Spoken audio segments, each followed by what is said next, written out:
പ്രിയപ്പെട്ട സുഹൃത്തുക്കളെ, എല്ലാവർക്കും എൻ്റെ നമസ്കാരം. നമ്മുടെ രാജ്യത്തിൻ്റെ ചരിത്രം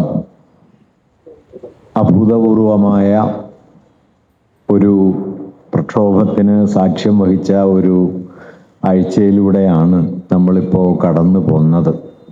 ഇവിടെ സൂചിപ്പിച്ചതുപോലെ പിന്നിട്ട ഒരാഴ്ചയ്ക്ക് ഒരുപക്ഷെ ഒരു പതിറ്റാണ്ടിൻ്റെ ബലമുണ്ട്, ഒരു പതിറ്റാണ്ടിൻ്റെ വ്യാപ്തിയുണ്ട് എന്ന് പറയാം. കഴിഞ്ഞ ദിവസങ്ങളിലൊക്കെ ലെനിൻ്റേതായി വാക്യം നമ്മുടെ സാമൂഹ്യ മാധ്യമങ്ങളിലും മറ്റു പലയിടങ്ങളിലും കാണാനിടയായി. അത് വാസ്തവത്തിൽ ലെനിൻ്റേത് തന്നെയാണോ എന്ന് സംശയമുണ്ട്.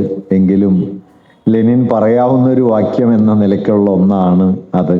ആ വാക്യം ഇങ്ങനെയാണ്: There are decades where nothing happened and there are weeks decades happens. ഒന്നും സംഭവിക്കാത്ത പതിറ്റാണ്ടുകൾ ഉണ്ടാവാം, ഒരു പതിറ്റാണ്ട് ഒരുമിച്ച് സംഭവിക്കുന്ന ഒരാഴ്ചയും ഉണ്ടാകാം. ഒരു പതിറ്റാണ്ട് ഒരുമിച്ച് സംഭവിച്ച ഒരാഴ്ചയിലൂടെ കടന്നു പോന്നിട്ടാണ് നമ്മൾ ഇവിടെ നിൽക്കുന്നത്. ഒരുപക്ഷെ അദൃശ്യമെന്നോ അപരാജിതമെന്നോ ആർക്കും കീഴടക്കാനാവാത്തത് എന്നോ ഒക്കെ വിലയിരുത്തി പോന്ന ദുരധികാരത്തിൻ്റെ, ഫാഷിസത്തിൻ്റെ ഉയർന്നു നിന്ന പത്തി നമ്മുടെ വിദ്യാർത്ഥികൾ ചേർന്ന് ചവിട്ടി താഴ്ത്തിയതിൻ്റെ പിന്നാലെയാണ് നമ്മളിവിടെ ഒത്തുകൂടുന്നത്. ഏത് ദുരധികാരവും താഴും എന്ന് അത് നമ്മെ ബോധ്യപ്പെടുത്തുന്നുണ്ട്. അതുകൊണ്ട് ഈ മുഹൂർത്തത്തിന്, നമ്മളിപ്പോൾ കടന്നു പോരുന്ന ഈ മുഹൂർത്തത്തിന് അതിൻ്റെ ഭാവി എന്താണ്, അതിൻ്റെ പ്രത്യാഘാതങ്ങൾ എന്താണ്, അത് ഏത് നിലയിലാണ് തുടർന്ന് വികസിച്ചു വരിക എന്നതൊക്കെ ഒരുപക്ഷെ കുറച്ചുകൂടി കാലം കഴിഞ്ഞായിരിക്കും നമുക്ക് വിലയിരുത്താൻ കഴിയുക. പക്ഷെ ഈ മുഹൂർത്തം വളരെ പ്രധാനമാണ്. അത് ഇന്ത്യയിൽ കഴിഞ്ഞ ഒരു വ്യാഴവട്ടക്കാലമായി, ഒരു 12 വർഷമായി ഇന്ത്യയുടെ സാമൂഹ്യ ഭാവനയെ തടവിലാക്കിയ ഹിന്ദുത്വത്തിൻ്റെ, വർഗീയ ഫാഷിസത്തിൻ്റെ വീക്ഷണത്തിനെതിരെ ഇന്ത്യൻ ജനത ഒരുമിച്ച് എഴുന്നേറ്റ് നിന്ന ഒരു സന്ദർഭമായി കഴിഞ്ഞ ദിവസങ്ങൾ മാറി തീർന്നു എന്നതാണ്. ആ മൊമെന്റിനെ ഒരു ഒരു ഹിസ്റ്റോറിക് മൊമെന്റ്, ഒരു ക്രിട്ടിക്കൽ മൊമെന്റ് എന്ന് വിളിക്കാവുന്ന ഒന്നിനെ, അതിനെ അഭിമുഖീകരിക്കാനും അതിനെ ഏറ്റെടുക്കാനും അതിനെ ഒരു സാമൂഹികമായ വലിയ ക്ഷോഭമാക്കി മാറ്റാനും അതിനെ ഈ രാജ്യത്തെ വിഴുങ്ങാൻ ശ്രമിക്കുന്ന ഫാഷിസത്തിനെതിരായ വലിയൊരു സമരമുഖമായി വിജയിപ്പിച്ചെടുക്കാനും നമ്മുടെ യുവജനങ്ങൾക്ക് കഴിഞ്ഞു. അതിൽ ഒത്തുചേർന്നതാകട്ടെ, അതിൽ പങ്കെടുത്തവർ മാത്രമല്ല, ഇന്ത്യയിലെ എല്ലാ തെരുവുകളിലേക്കും സമരം പടർന്നു, ഇന്ത്യയിലെ എല്ലാ നഗരങ്ങളിലും സമരം നടന്നു, ഇന്ത്യയിലെ എല്ലാ ഗ്രാമാന്തരങ്ങളിലും വീട്ടകങ്ങളിലും ആ സമരത്തോട് ഐക്യപ്പെടുന്ന കോടാനുകോടി മനുഷ്യരുണ്ടായി എന്നതാണ്. ഇത് വളരെ പ്രധാനപ്പെട്ട ഒരു കാര്യമാണ്. ഒരു ജനതയുടെ ജീവിതബോധത്തെ ആകമാനം ഒരു സമരമുഖത്തേക്ക് ഒരുമിച്ച് ചേർത്ത് നിർത്തുക എന്നത് ചരിത്രത്തിൽ വല്ലപ്പോഴും സംഭവിക്കുന്ന കാര്യമാണ്. സമരങ്ങൾ ധാരാളമായിട്ട് സംഭവിക്കും. ആ സമരങ്ങൾക്കൊക്കെ അർത്ഥമുണ്ട്. ഞാൻ അവസാനത്തെ ഒരു സമരമാണ് ശരിയെന്ന് പറയല്ല, മറിച്ച് ഇതുവരെ അരങ്ങേറിയ ചെറുതും വലുതുമായി എത്രയോ സമരങ്ങൾ ഉണ്ടാക്കിയെടുത്ത വലിയ പരാജയങ്ങളുണ്ട്, ചെറിയ വിജയങ്ങളുണ്ട്. അതിൻ്റെയൊക്കെ ആകത്തുകയിലാണ് ഈ സമരവും അരങ്ങേറിയത്. പക്ഷെ ഈ സമരം നമ്മോട് പറയുന്ന സുപ്രധാനമായ ഒരു കാര്യം, ഈ ദുരധികാരവും നിലം പൊത്തും എന്ന് അത് നമ്മെ പഠിപ്പിക്കുന്നു എന്നതാണ്. നിലം പൊത്താത്തതായി ഒരധികാരവും ഇല്ല എന്ന് നമ്മെ അത് പഠിപ്പിക്കുന്നു എന്നതാണ് അതിൻ്റെ ഏറ്റവും വലിയ പാഠം എന്നാണ് ഞാൻ കരുതുന്നത്. അതുകൊണ്ട് എന്താണ് നമ്മൾ ഒരു സമരത്തിൽ നിന്ന് പഠിക്കേണ്ടത് എന്ന് ചോദിച്ചാൽ, അത് പ്രത്യക്ഷമായി മുന്നോട്ട് വച്ച ഒരാശയം മാത്രമല്ല. ആ പ്രത്യക്ഷമായ ആശയം നമുക്കൊക്കെ അറിയാം. ഒരുപക്ഷെ നമ്മുടെ ഈ സമരത്തിൻ്റെ വിഷയത്തോട് ബന്ധപ്പെട്ടതാണ്. നീറ്റ് പരീക്ഷയുമായി ബന്ധപ്പെട്ട ചോദ്യപേപ്പർ ചോർച്ച, അതുണ്ടാക്കിയ വലിയ സാമൂഹികവും വ്യക്തിപരവും ഒക്കെയായ മനുഷ്യർക്കിടയിൽ ഉണ്ടാക്കിയ വലിയ പ്രതിസന്ധികൾ, അതുണ്ടാക്കിയ ക്ഷോഭം, ഇതെല്ലാം ഒത്തുചേർന്നാണ് ഈ സമരത്തിൻ്റെ ആസന്നമായ, ഏറ്റവും പ്രത്യക്ഷമായ ഒരു കാരണമായി തീർന്നത്. പക്ഷെ അതിൻ്റെ പിന്നാമ്പുറത്ത് വലിയ മറ്റു പ്രമേയങ്ങൾ ഉണ്ടായിരുന്നു എന്ന് നമുക്കൊക്കെ അറിയാം. അത് പല രൂപത്തിൽ, നേരത്തെ ഇവിടെ സ്വാഗത പ്രസംഗത്തിൽ സൂചിപ്പിച്ചതുപോലെ, ഈ രാജ്യത്തെ ജനാധിപത്യ പ്രക്രിയയെ ആകമാനം തകർക്കാനുള്ള ആസൂത്രിതമായ പരിശ്രമങ്ങളുടെ ഒരു നിരന്തര പരമ്പരയോട് ഇന്ത്യൻ ജനത നടത്തിയ എത്രയെങ്കിലും സമരങ്ങളുടെ ഒരു കൾമിനേഷൻ പോയിന്റായിട്ട്, ഒരു പൂർത്തീകരണ മുഹൂർത്തമായിട്ട് നമുക്ക് ഈ സമരത്തെ കാണാം എന്നതാണ് അതിൻ്റെ വലിയ പ്രാധാന്യം. അതുകൊണ്ടാണ് പരാജയപ്പെട്ട ഒരു സമരം പോലും വാസ്തവത്തിൽ പരാജയപ്പെടുന്നില്ല എന്ന് നമുക്ക് പറയേണ്ടി വരുന്നത്. ആസന്നമായ മുദ്രാവാക്യം നേടിയെടുക്കുന്നതിൽ അത് ചിലപ്പോൾ വിജയിച്ചിട്ടുണ്ടാവില്ല, പക്ഷേ പ്രതിരോധത്തിന്റെ ഒരു ജ്വാല കൊളുത്തി വെക്കുന്നതിൽ, ഒരു തരി അവിടെ അവശേഷിപ്പിക്കുന്നതിൽ അതിനൊരു വിജയം ഉണ്ടാവും. അത് പിന്നീട് വലുതായി വികസിച്ച് വരികയും ചെയ്യും. അങ്ങനെ ഇന്ത്യൻ ജനതയുടെ ഒരു പ്രതിഷേധത്തിന്റെ വലിയൊരു പാരമ്പര്യത്തെയാണ് ഒരു പക്ഷേ ഈ സമരം അതിൻ്റെ പരിസമാപ്തിയിൽ എത്തിച്ചത്. നിശ്ചയമായിട്ടും അത് വളരെ വ്യത്യസ്തമായ രീതിയായിരുന്നു. നമ്മൾ ഇതുവരെ കണ്ട സമര രീതികളല്ല, നമ്മൾ ഇതുവരെ അനുഭവിച്ച സംഘാടന രീതികളല്ല, വളരെ വ്യത്യസ്തമായിരുന്നു. പുതിയ തലമുറയുടെ ഒരു ഭാവനയുടെ അതുല്യമായ ആവിഷ്കാരങ്ങൾ ആ സമരത്തിൽ കാണുകയുണ്ടായി. പല രൂപത്തിൽ ഡാൻസ് ചെയ്തിട്ടാണ്, മഴ നൃത്തമാക്കിയിട്ടാണ്, പോലീസുകാരുടെ തൊപ്പി എടുത്തു മാറ്റിയിട്ടാണ്, പോലീസുകാർക്ക് മിഠായി കൊടുത്തിട്ടാണ്, പൂക്കൾ നൽകിയിട്ടാണ്, അടികൊള്ളുമ്പോഴും അനങ്ങാതെ നിന്നിട്ടാണ്. അങ്ങനെ ഒരു പക്ഷേ നമ്മുടെ ദേശീയ സ്വാതന്ത്ര്യ സമരകാലത്തൊക്കെ കണ്ടതുപോലെ ജനങ്ങൾ എന്താ പറയുക, ഈ സമരത്തോട് അവരുടെ എല്ലാ ആത്മബലവും ഉപയോഗിച്ച് ചെറുത്ത് നിൽക്കുന്ന, സമരത്തിൻ്റെ പുതിയ ഭാവനകളെ വികസിപ്പിച്ചെടുക്കുന്ന, സമരം തന്നെ ഒരു ജനതയുടെ നൈസർഗികമായ പ്രതിരോധത്തിൻ്റെ ആവിഷ്കാരമായി മാറുന്ന ഒരു രീതി നമുക്ക് കാണാനായിട്ട് കഴിഞ്ഞു. വളരെ ആഹ്ലാദകരം എന്ന് പറയാവുന്ന, കാരണം എത്രയോ സമര സന്ദർഭങ്ങളിൽ, എത്രയോ വേദികളിൽ ഇങ്ങനെ നമ്മൾ ഒത്തുകൂടിയിട്ടുണ്ടെങ്കിലും അതിൻ്റെ ഒരു ഫലപ്രാപ്തി ഒരുപക്ഷെ ഒരു പതിറ്റാണ്ടിന് ശേഷം ഇപ്പുറത്ത് നമുക്ക് അനുഭവവേദ്യമാകുന്നു എന്നത് വലിയൊരു കാര്യമാണ്.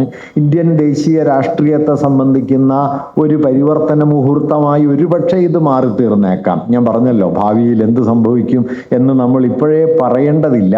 പക്ഷേ അത്തരമൊരു സാധ്യതയെ ഈ മുഹൂർത്തം ഉൾക്കൊള്ളുന്നുണ്ട്. അതിന് വഴിവെച്ചത് നേരത്തെ ഇവിടെ സൂചിപ്പിച്ചതുപോലെ നമ്മുടെ വിദ്യാഭ്യാസ മേഖലയിൽ അരങ്ങേറിക്കൊണ്ടിരിക്കുന്ന നാനാതരത്തിലുള്ള ഫാസിസ്റ്റ് വൽക്കരണങ്ങളും അതിൽ അരങ്ങേറിയ അഴിമതിയും അതിൽ ഉള്ള ദുരധികാരത്തിൻ്റെ കടന്നുകയറ്റവും ഒക്കെയാണ്. ഇപ്പോൾ ഈ പാർലമെന്റ് സമ്മേളനത്തിൽ പാസാക്കാൻ അവർ ലക്ഷ്യം വെക്കുന്ന ഒരു ബില്ലിനെ നിങ്ങൾ ചിലപ്പോഴെങ്കിലും മനസ്സിലാക്കിയിട്ടുണ്ടാവും. അത് വികസിത് ഭാരതി ശിക്ഷാ അധിഷ്ഠാൻ എന്ന പേരിൽ, BBSA എന്ന പേരിൽ ഒരു പുതിയ ബില്ല് അവതരിപ്പിക്കാനുള്ള ശ്രമം നടക്കുന്നുണ്ട്. അത് ഈ പാർലമെന്റ് സെഷന് വരുമോ എന്ന് എനിക്കറിഞ്ഞുകൂടാ. അത് കൊണ്ടുവരാനുള്ള നീക്കം നടക്കുന്നു എന്നാണ് പത്രവാർത്തകളിൽ നിന്ന് നമ്മൾ മനസ്സിലാക്കിയത്. ആ ബില്ല് എന്ന് പറയുന്നത് ഇന്ത്യയിലെ സർവകലാശാലകളിലെ എല്ലാ സർവകലാശാലകളിലെയും, നമ്മുടേതടക്കമുള്ള എല്ലാ സംസ്ഥാന സർവകലാശാലകളിലെയും കോഴ്സ് ഡിസൈനിങ് മുതൽ അധ്യാപക നിയമനം മുതൽ അതിൻ്റെ ഉള്ളടക്ക രൂപീകരണം മുതൽ സർവ്വകാര്യങ്ങളിലും നിയന്ത്രണം ചെലുത്തുന്ന ഒരു പുതിയ ഏജൻസി വരുന്നു UGCക്ക് പകരം. യൂണിവേഴ്സിറ്റി ഗ്രാന്റ്സ് കമ്മീഷൻ എന്നത് ധനസഹായത്തിൻ്റെ ഒരു സംവിധാനമാണെങ്കിൽ ഇത് ധനസഹായത്തിൻ്റെ ഒരു സംവിധാനമായിട്ടല്ല, മറിച്ച് അതിൻ്റെ അക്കാഡമിക് ഫ്രെയിം മുതൽ അഡ്മിനിസ്ട്രേറ്റീവ് ഫ്രെയിം വരെയുള്ള സർവ്വകാര്യങ്ങളെയും നിയന്ത്രിക്കുന്ന ഒരു കേന്ദ്രീകൃതമായ സംവിധാനമായി അത് മാറ്റാൻ ലക്ഷ്യം വെച്ചുകൊണ്ടുള്ളതാണ് ഈ വികസിത് ഭാരതി ശിക്ഷാ അധിഷ്ഠാൻ എന്ന പേരിലുള്ള ഈ പുതിയ സംവിധാനം. ഫലത്തിൽ സംസ്ഥാന സർവകലാശാലകൾ എന്നറിയപ്പെടുന്ന ഇന്ത്യയിലെ മഹാഭൂരിപക്ഷം സർവകലാശാലകളുടെയും നിയന്ത്രണാധികാരം കേന്ദ്ര ഭരണകൂടത്തിന് കൈവരികയും സംസ്ഥാന ഗവൺമെന്റ് ഏതാണ്ട് ശമ്പളം മാത്രം നൽകുന്ന ഒരു ജോലി മാത്രം ബാക്കിയുള്ള ഒരു സംവിധാനമായി മാറുകയും ഫലത്തിൽ ഇന്ത്യൻ വിദ്യാഭ്യാസത്തിൻ്റെ സമ്പൂർണമായ കേന്ദ്രീകരണം ലക്ഷ്യം വയ്ക്കുകയും ചെയ്യുന്ന ഒന്നാണ് ഈ പാസാക്കാൻ ലക്ഷ്യം വയ്ക്കുന്ന ഈ ബില്ല്. വാസ്തവത്തിൽ നമ്മുടെ ഭരണഘടനയുടെ അടിസ്ഥാന തത്വത്തിൻ്റെ വലിയ നിരാകരണമാണ് ഇതിലൂടെ എല്ലാം നടക്കുന്നത്. നിങ്ങൾ ശ്രദ്ധിച്ചിട്ടുണ്ടോ എന്ന് എനിക്കറിയില്ല. നമ്മുടെ ഭരണഘടന നിലവിൽ വന്ന് ഇന്ത്യ ഒരു സ്വതന്ത്ര രാജ്യമായി മാറുന്ന സമയത്ത് വിദ്യാഭ്യാസം ഒരു സംസ്ഥാന വിഷയമാണ്. അതൊരു കൺകറന്റ് ലിസ്റ്റിൽപ്പെട്ട വിഷയമല്ല, കേന്ദ്ര വിഷയമല്ല, സംസ്ഥാന വിഷയമാണ്. കാരണം ഇന്ത്യയിലെ ഓരോ ഭാഷാ സമൂഹങ്ങളും ഭാഷാ ദേശീയതകളും സംസ്ഥാനത്തിൻ്റെ പദവിയിലേക്ക് എത്തുന്ന സമയത്ത് ഓരോ സംസ്ഥാനങ്ങൾക്കും അതത് സമൂഹത്തിൻ്റെ സവിശേഷമായ വിദ്യാഭ്യാസ ആവശ്യമാണ് ഉള്ളത് എന്നത് മുൻനിർത്തി അതത് സംസ്ഥാനങ്ങൾ അവരവരുടേതായ ആവശ്യങ്ങളെയും സാംസ്കാരിക സവിശേഷതകളെയും മുൻനിർത്തി വിദ്യാഭ്യാസം ആസൂത്രണം ചെയ്യുക എന്ന ലക്ഷ്യത്തോടെ നമ്മുടെ ഫെഡറൽ തത്വത്തിന്റെ ഒരു ആവിഷ്കാരം എന്ന നിലയിൽ വിദ്യാഭ്യാസം സംസ്ഥാന വിഷയമായിട്ടാണ് അന്ന് സങ്കല്പിക്കപ്പെട്ടത്. അന്ന് കേന്ദ്ര വിഷയം എന്ന് പറയാൻ വളരെ കുറച്ചേ ഉള്ളൂ. പ്രതിരോധ കാര്യമുണ്ട്, നോട്ട് അച്ചടിക്കുന്നത് പോലുള്ള കാര്യമുണ്ട്, കമ്പിത്തപാലുണ്ട്, റെയിൽവേ ഉണ്ട്. ഈ അടിസ്ഥാന 4 വിഷയങ്ങൾ കഴിഞ്ഞാൽ മറ്റെല്ലാ വിഷയങ്ങളും ഏതാണ്ട് സംസ്ഥാനങ്ങൾക്ക് നിയമനിർമ്മാണത്തിനും അതുപോലെ ഭരണനിർവഹണത്തിനും അധികാരമുള്ള നിലയിലാണ് നമ്മുടെ ഫെഡറൽ സിസ്റ്റം നിലവിൽ വന്നത്. നിർഭാഗ്യവശാൽ ആ ഫെഡറൽ സിസ്റ്റം ഒക്കെ പതുക്കെ പതുക്കെ പോയി. നിങ്ങൾ ശ്രദ്ധിച്ചിട്ടുണ്ടാവാൻ സാധ്യതയില്ല, ഉണ്ടാവുമായിരിക്കാം. നമ്മൾ ഇപ്പൊ സ്ഥിരമായി കേന്ദ്ര ഗവൺമെന്റ് എന്നാണ് പറയുക. അങ്ങനെ ഒരു വാക്ക് വാസ്തവത്തിലില്ല. ഉള്ളത് യൂണിയൻ ഗവൺമെന്റ് ആണ്. നമ്മുടെ ഫെഡറൽ സിസ്റ്റം, നമ്മുടെ ഭരണഘടനയുടെ 1ാമത്തെ ആർട്ടിക്കിൾ പറയുന്നത് India that is Bharat shall be a union of States എന്നാണ്. സംസ്ഥാനങ്ങളുടെ ഒരു യൂണിയനാണ്. സംസ്ഥാന ഭരണകൂടങ്ങളും അതിൻ്റെ യൂണിയനായിട്ടുള്ള യൂണിയൻ ഗവൺമെന്റും എന്നല്ലാതെ ഒരു കേന്ദ്ര ഭരണകൂടം എന്നത് വാസ്തവത്തിൽ നമ്മുടെ ഭരണഘടന വിഭാവനം ചെയ്യുന്ന ഒന്നല്ല. ഇന്ന് യൂണിയൻ ഗവൺമെന്റ് എന്നുള്ള വാക്ക് തന്നെ പൊതുവെ പോവുകയും പകരം കേന്ദ്ര ഗവൺമെന്റ്, സെൻട്രൽ ഗവൺമെന്റ് എന്നത് പതുക്കെ പതുക്കെ സെൻട്രൽ ഗവൺമെന്റ് എന്നതിന് പകരം സെൻട്രലൈസിങ് ഗവൺമെന്റ് എന്നോ സെൻട്രലൈസ്ഡ് ഗവൺമെന്റ് എന്നോ ഉള്ള നിലയിലേക്ക് മാറിത്തീരുകയും സംസ്ഥാനങ്ങൾ അനാഥമായ ഒരു അധികാര സ്ഥാനമായി ചുരുങ്ങുകയും ചെയ്ത ഒരു ഘട്ടമാണ്. ആ ചുരുക്കത്തിന്റെ അവസാനത്തെ രൂപമാണ് ഇപ്പോൾ ഞാൻ ഈ പറഞ്ഞ ബില്ല് എന്ന് പറയുന്നത്. 1960കളിൽ ഇന്ത്യയിൽ ആദ്യത്തെ പ്രധാനപ്പെട്ട വിദ്യാഭ്യാസ കമ്മീഷൻ, അതിനു മുമ്പും ചിലതൊക്കെ വന്നിട്ടുണ്ട്.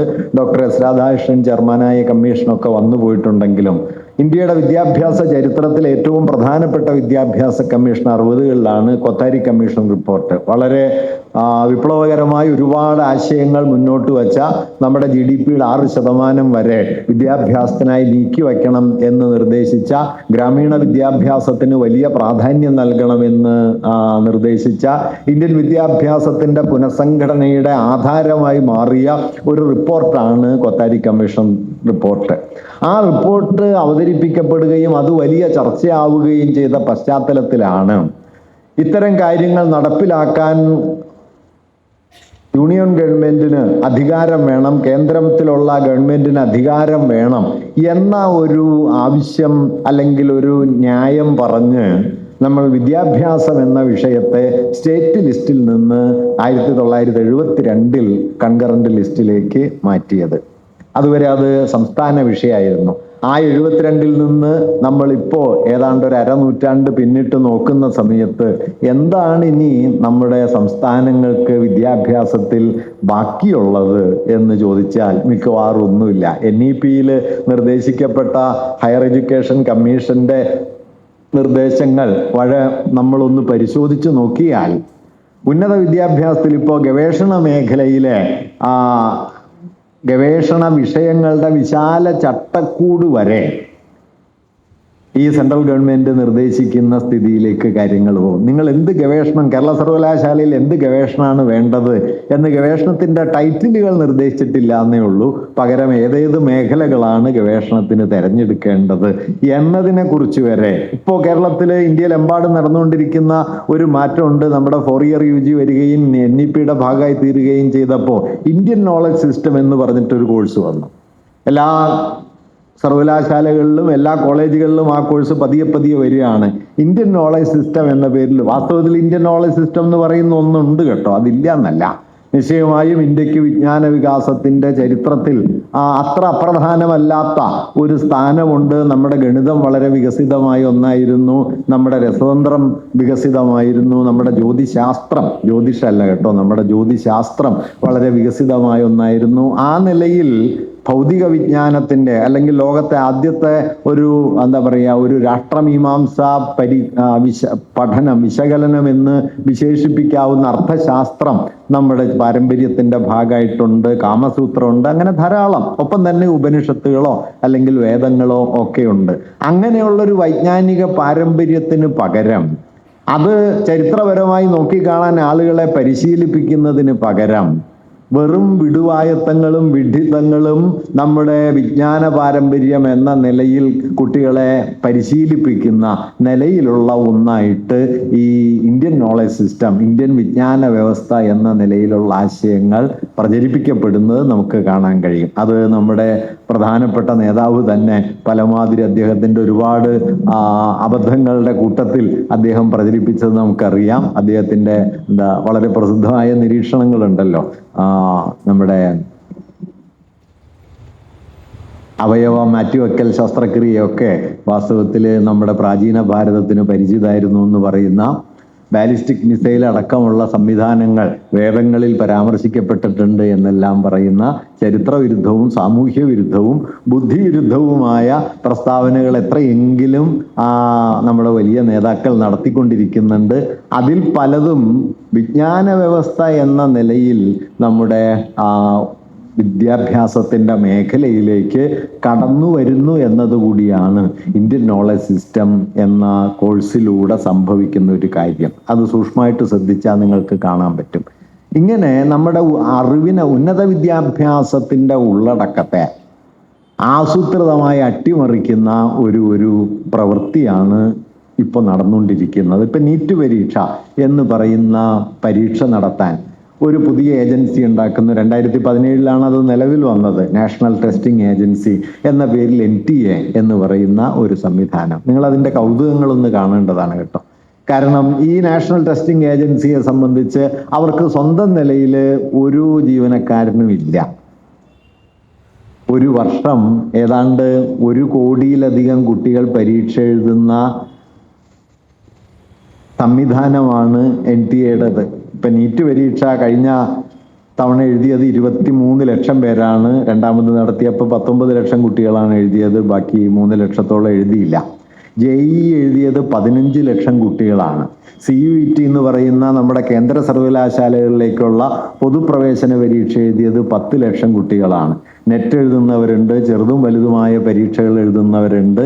ഏതാണ്ട് 24 25 പരീക്ഷകൾ ദേശീയ അടിസ്ഥാനത്തിൽ നടത്തേണ്ടത് ഈ നാഷണൽ ടെസ്റ്റിംഗ് ഏജൻസിയാണ്. സ്വന്തം നിലയ്ക്ക് ഒരു ജീവനക്കാരനും ഇല്ല.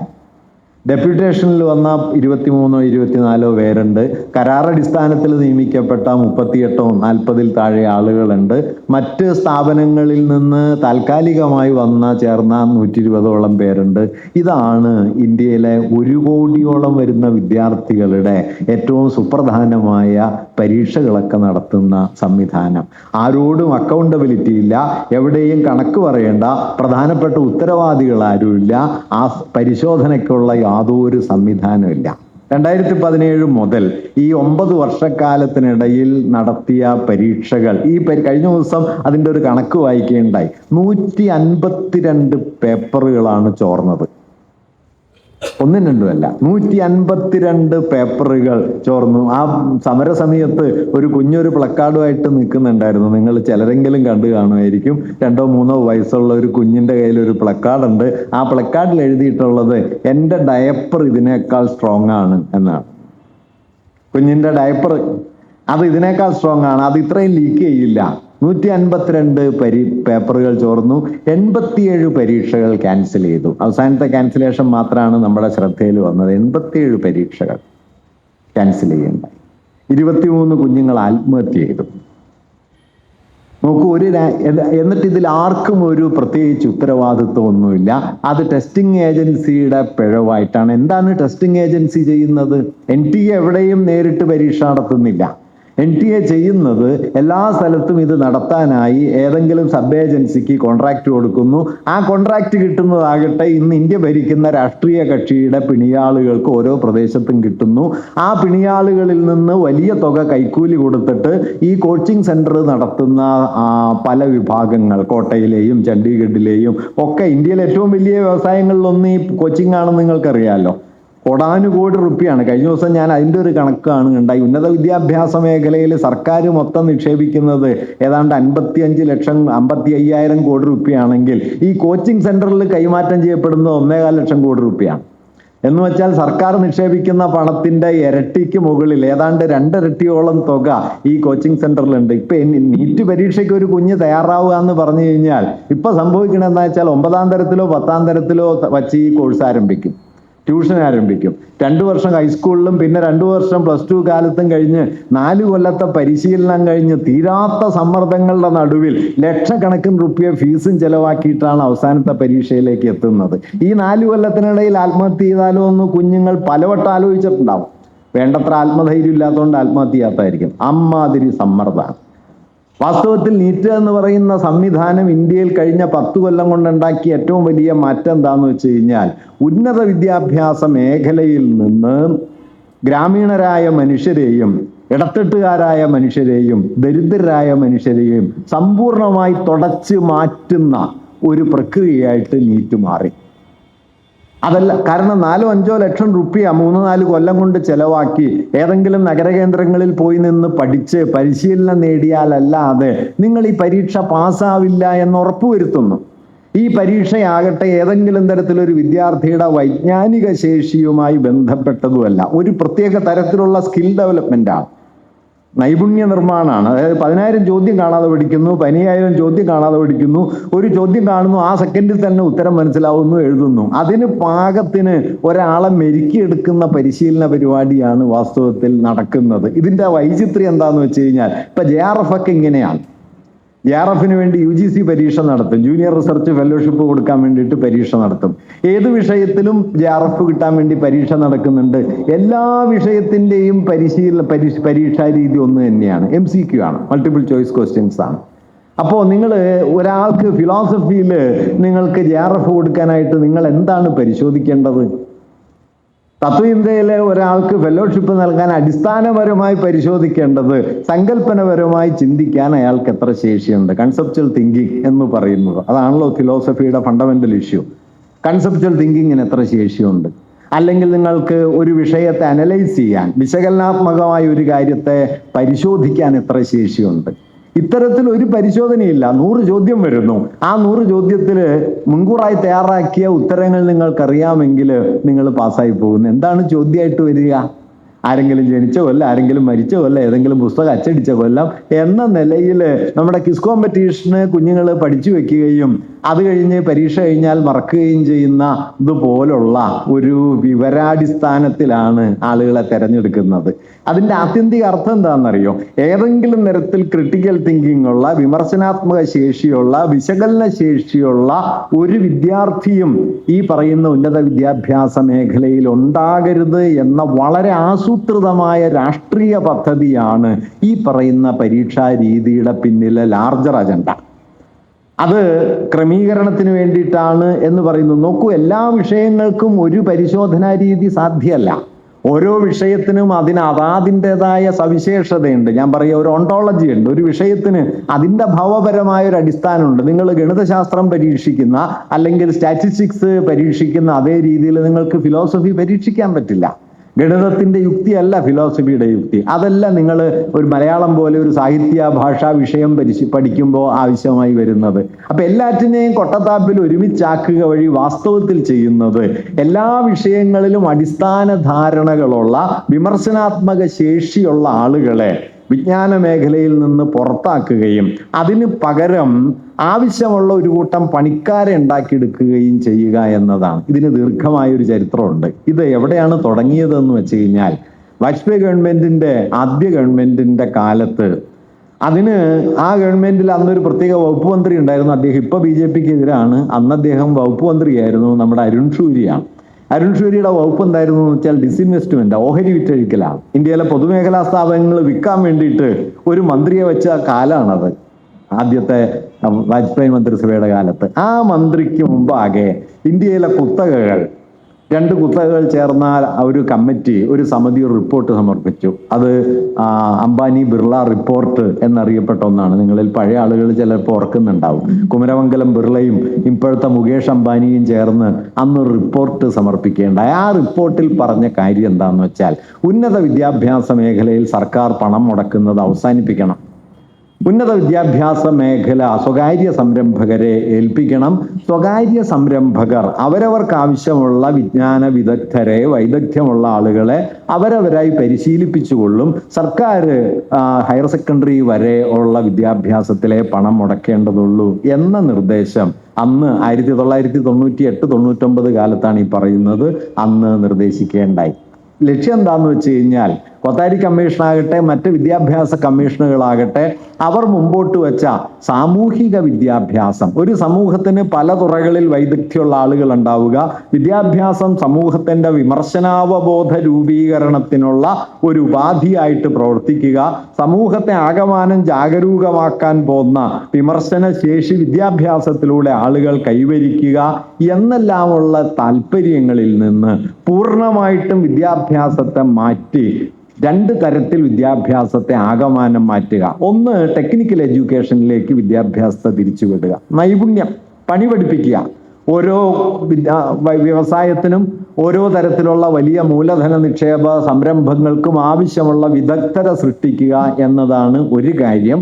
മറ്റൊന്ന് ഈ പറയുന്ന മാനേജീരിയൽ സ്കിൽ, മാനേജ്മെന്റിന്റെ നടത്തിപ്പിന്റെ വൈദഗ്ധ്യം ഉണ്ടാക്കുക. ഇത് രണ്ടിനെയും ഉന്നത വിദ്യാഭ്യാസത്തിന്റെ പ്രധാന കേന്ദ്രങ്ങളാക്കി ബാക്കി മിനിമം കാര്യങ്ങൾ നടത്തിയെടുക്കാൻ +2 പഠിപ്പിക്കാൻ കുറച്ച് അധ്യാപകർ വേണം, സ്കൂളിൽ പഠിപ്പിക്കാൻ കുറച്ച് അധ്യാപകർ വേണം, അങ്ങനെയുള്ള മിനിമം കാര്യങ്ങളിലേക്ക് വിദ്യാഭ്യാസത്തെ ചുരുക്കുക.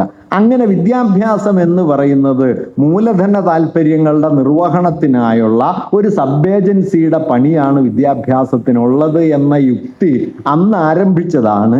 ഏതാണ്ട് ആ യുക്തിയുടെ പൂർത്തീകരണ സന്ദർഭത്തിലാണ് നമ്മളിപ്പോൾ നിൽക്കുന്നത്. അതുകൊണ്ട് തന്നെ ഇന്ത്യയിലെ മറ്റെല്ലാ വിദ്യാഭ്യാസവും ഈ പറയുന്ന ഒറ്റ തൊഴുത്തിലേക്ക് ആട്ടിത്തെളിയിക്കപ്പെടുന്നു. അതിനുള്ളിൽ യാതൊരു തരത്തിലുള്ള സാമൂഹികമായ ഉള്ളടക്കവുമില്ല എന്ന് ഉറപ്പുവരുത്താൻ പറ്റുന്ന നിലയിൽ ഉന്നത വിദ്യാഭ്യാസം പുനഃക്രമീകരിക്കപ്പെടുന്നു. ആ പുനഃക്രമീകരണത്തിന്റെ ഭാഗമായിട്ടാണ് എല്ലാ പരീക്ഷയും നടത്താനുള്ള ഒരു ടെസ്റ്റിംഗ് ഏജൻസി എന്ന സംവിധാനം നിലവിൽ വന്നത്. ഞാൻ പറയുന്നത് NT എന്ന് പറയുന്ന സംവിധാനത്തിനുള്ളിൽ തന്നെ വാസ്തവത്തിൽ ഗൗരവമേറിയ ചില പ്രശ്നങ്ങളുണ്ട്.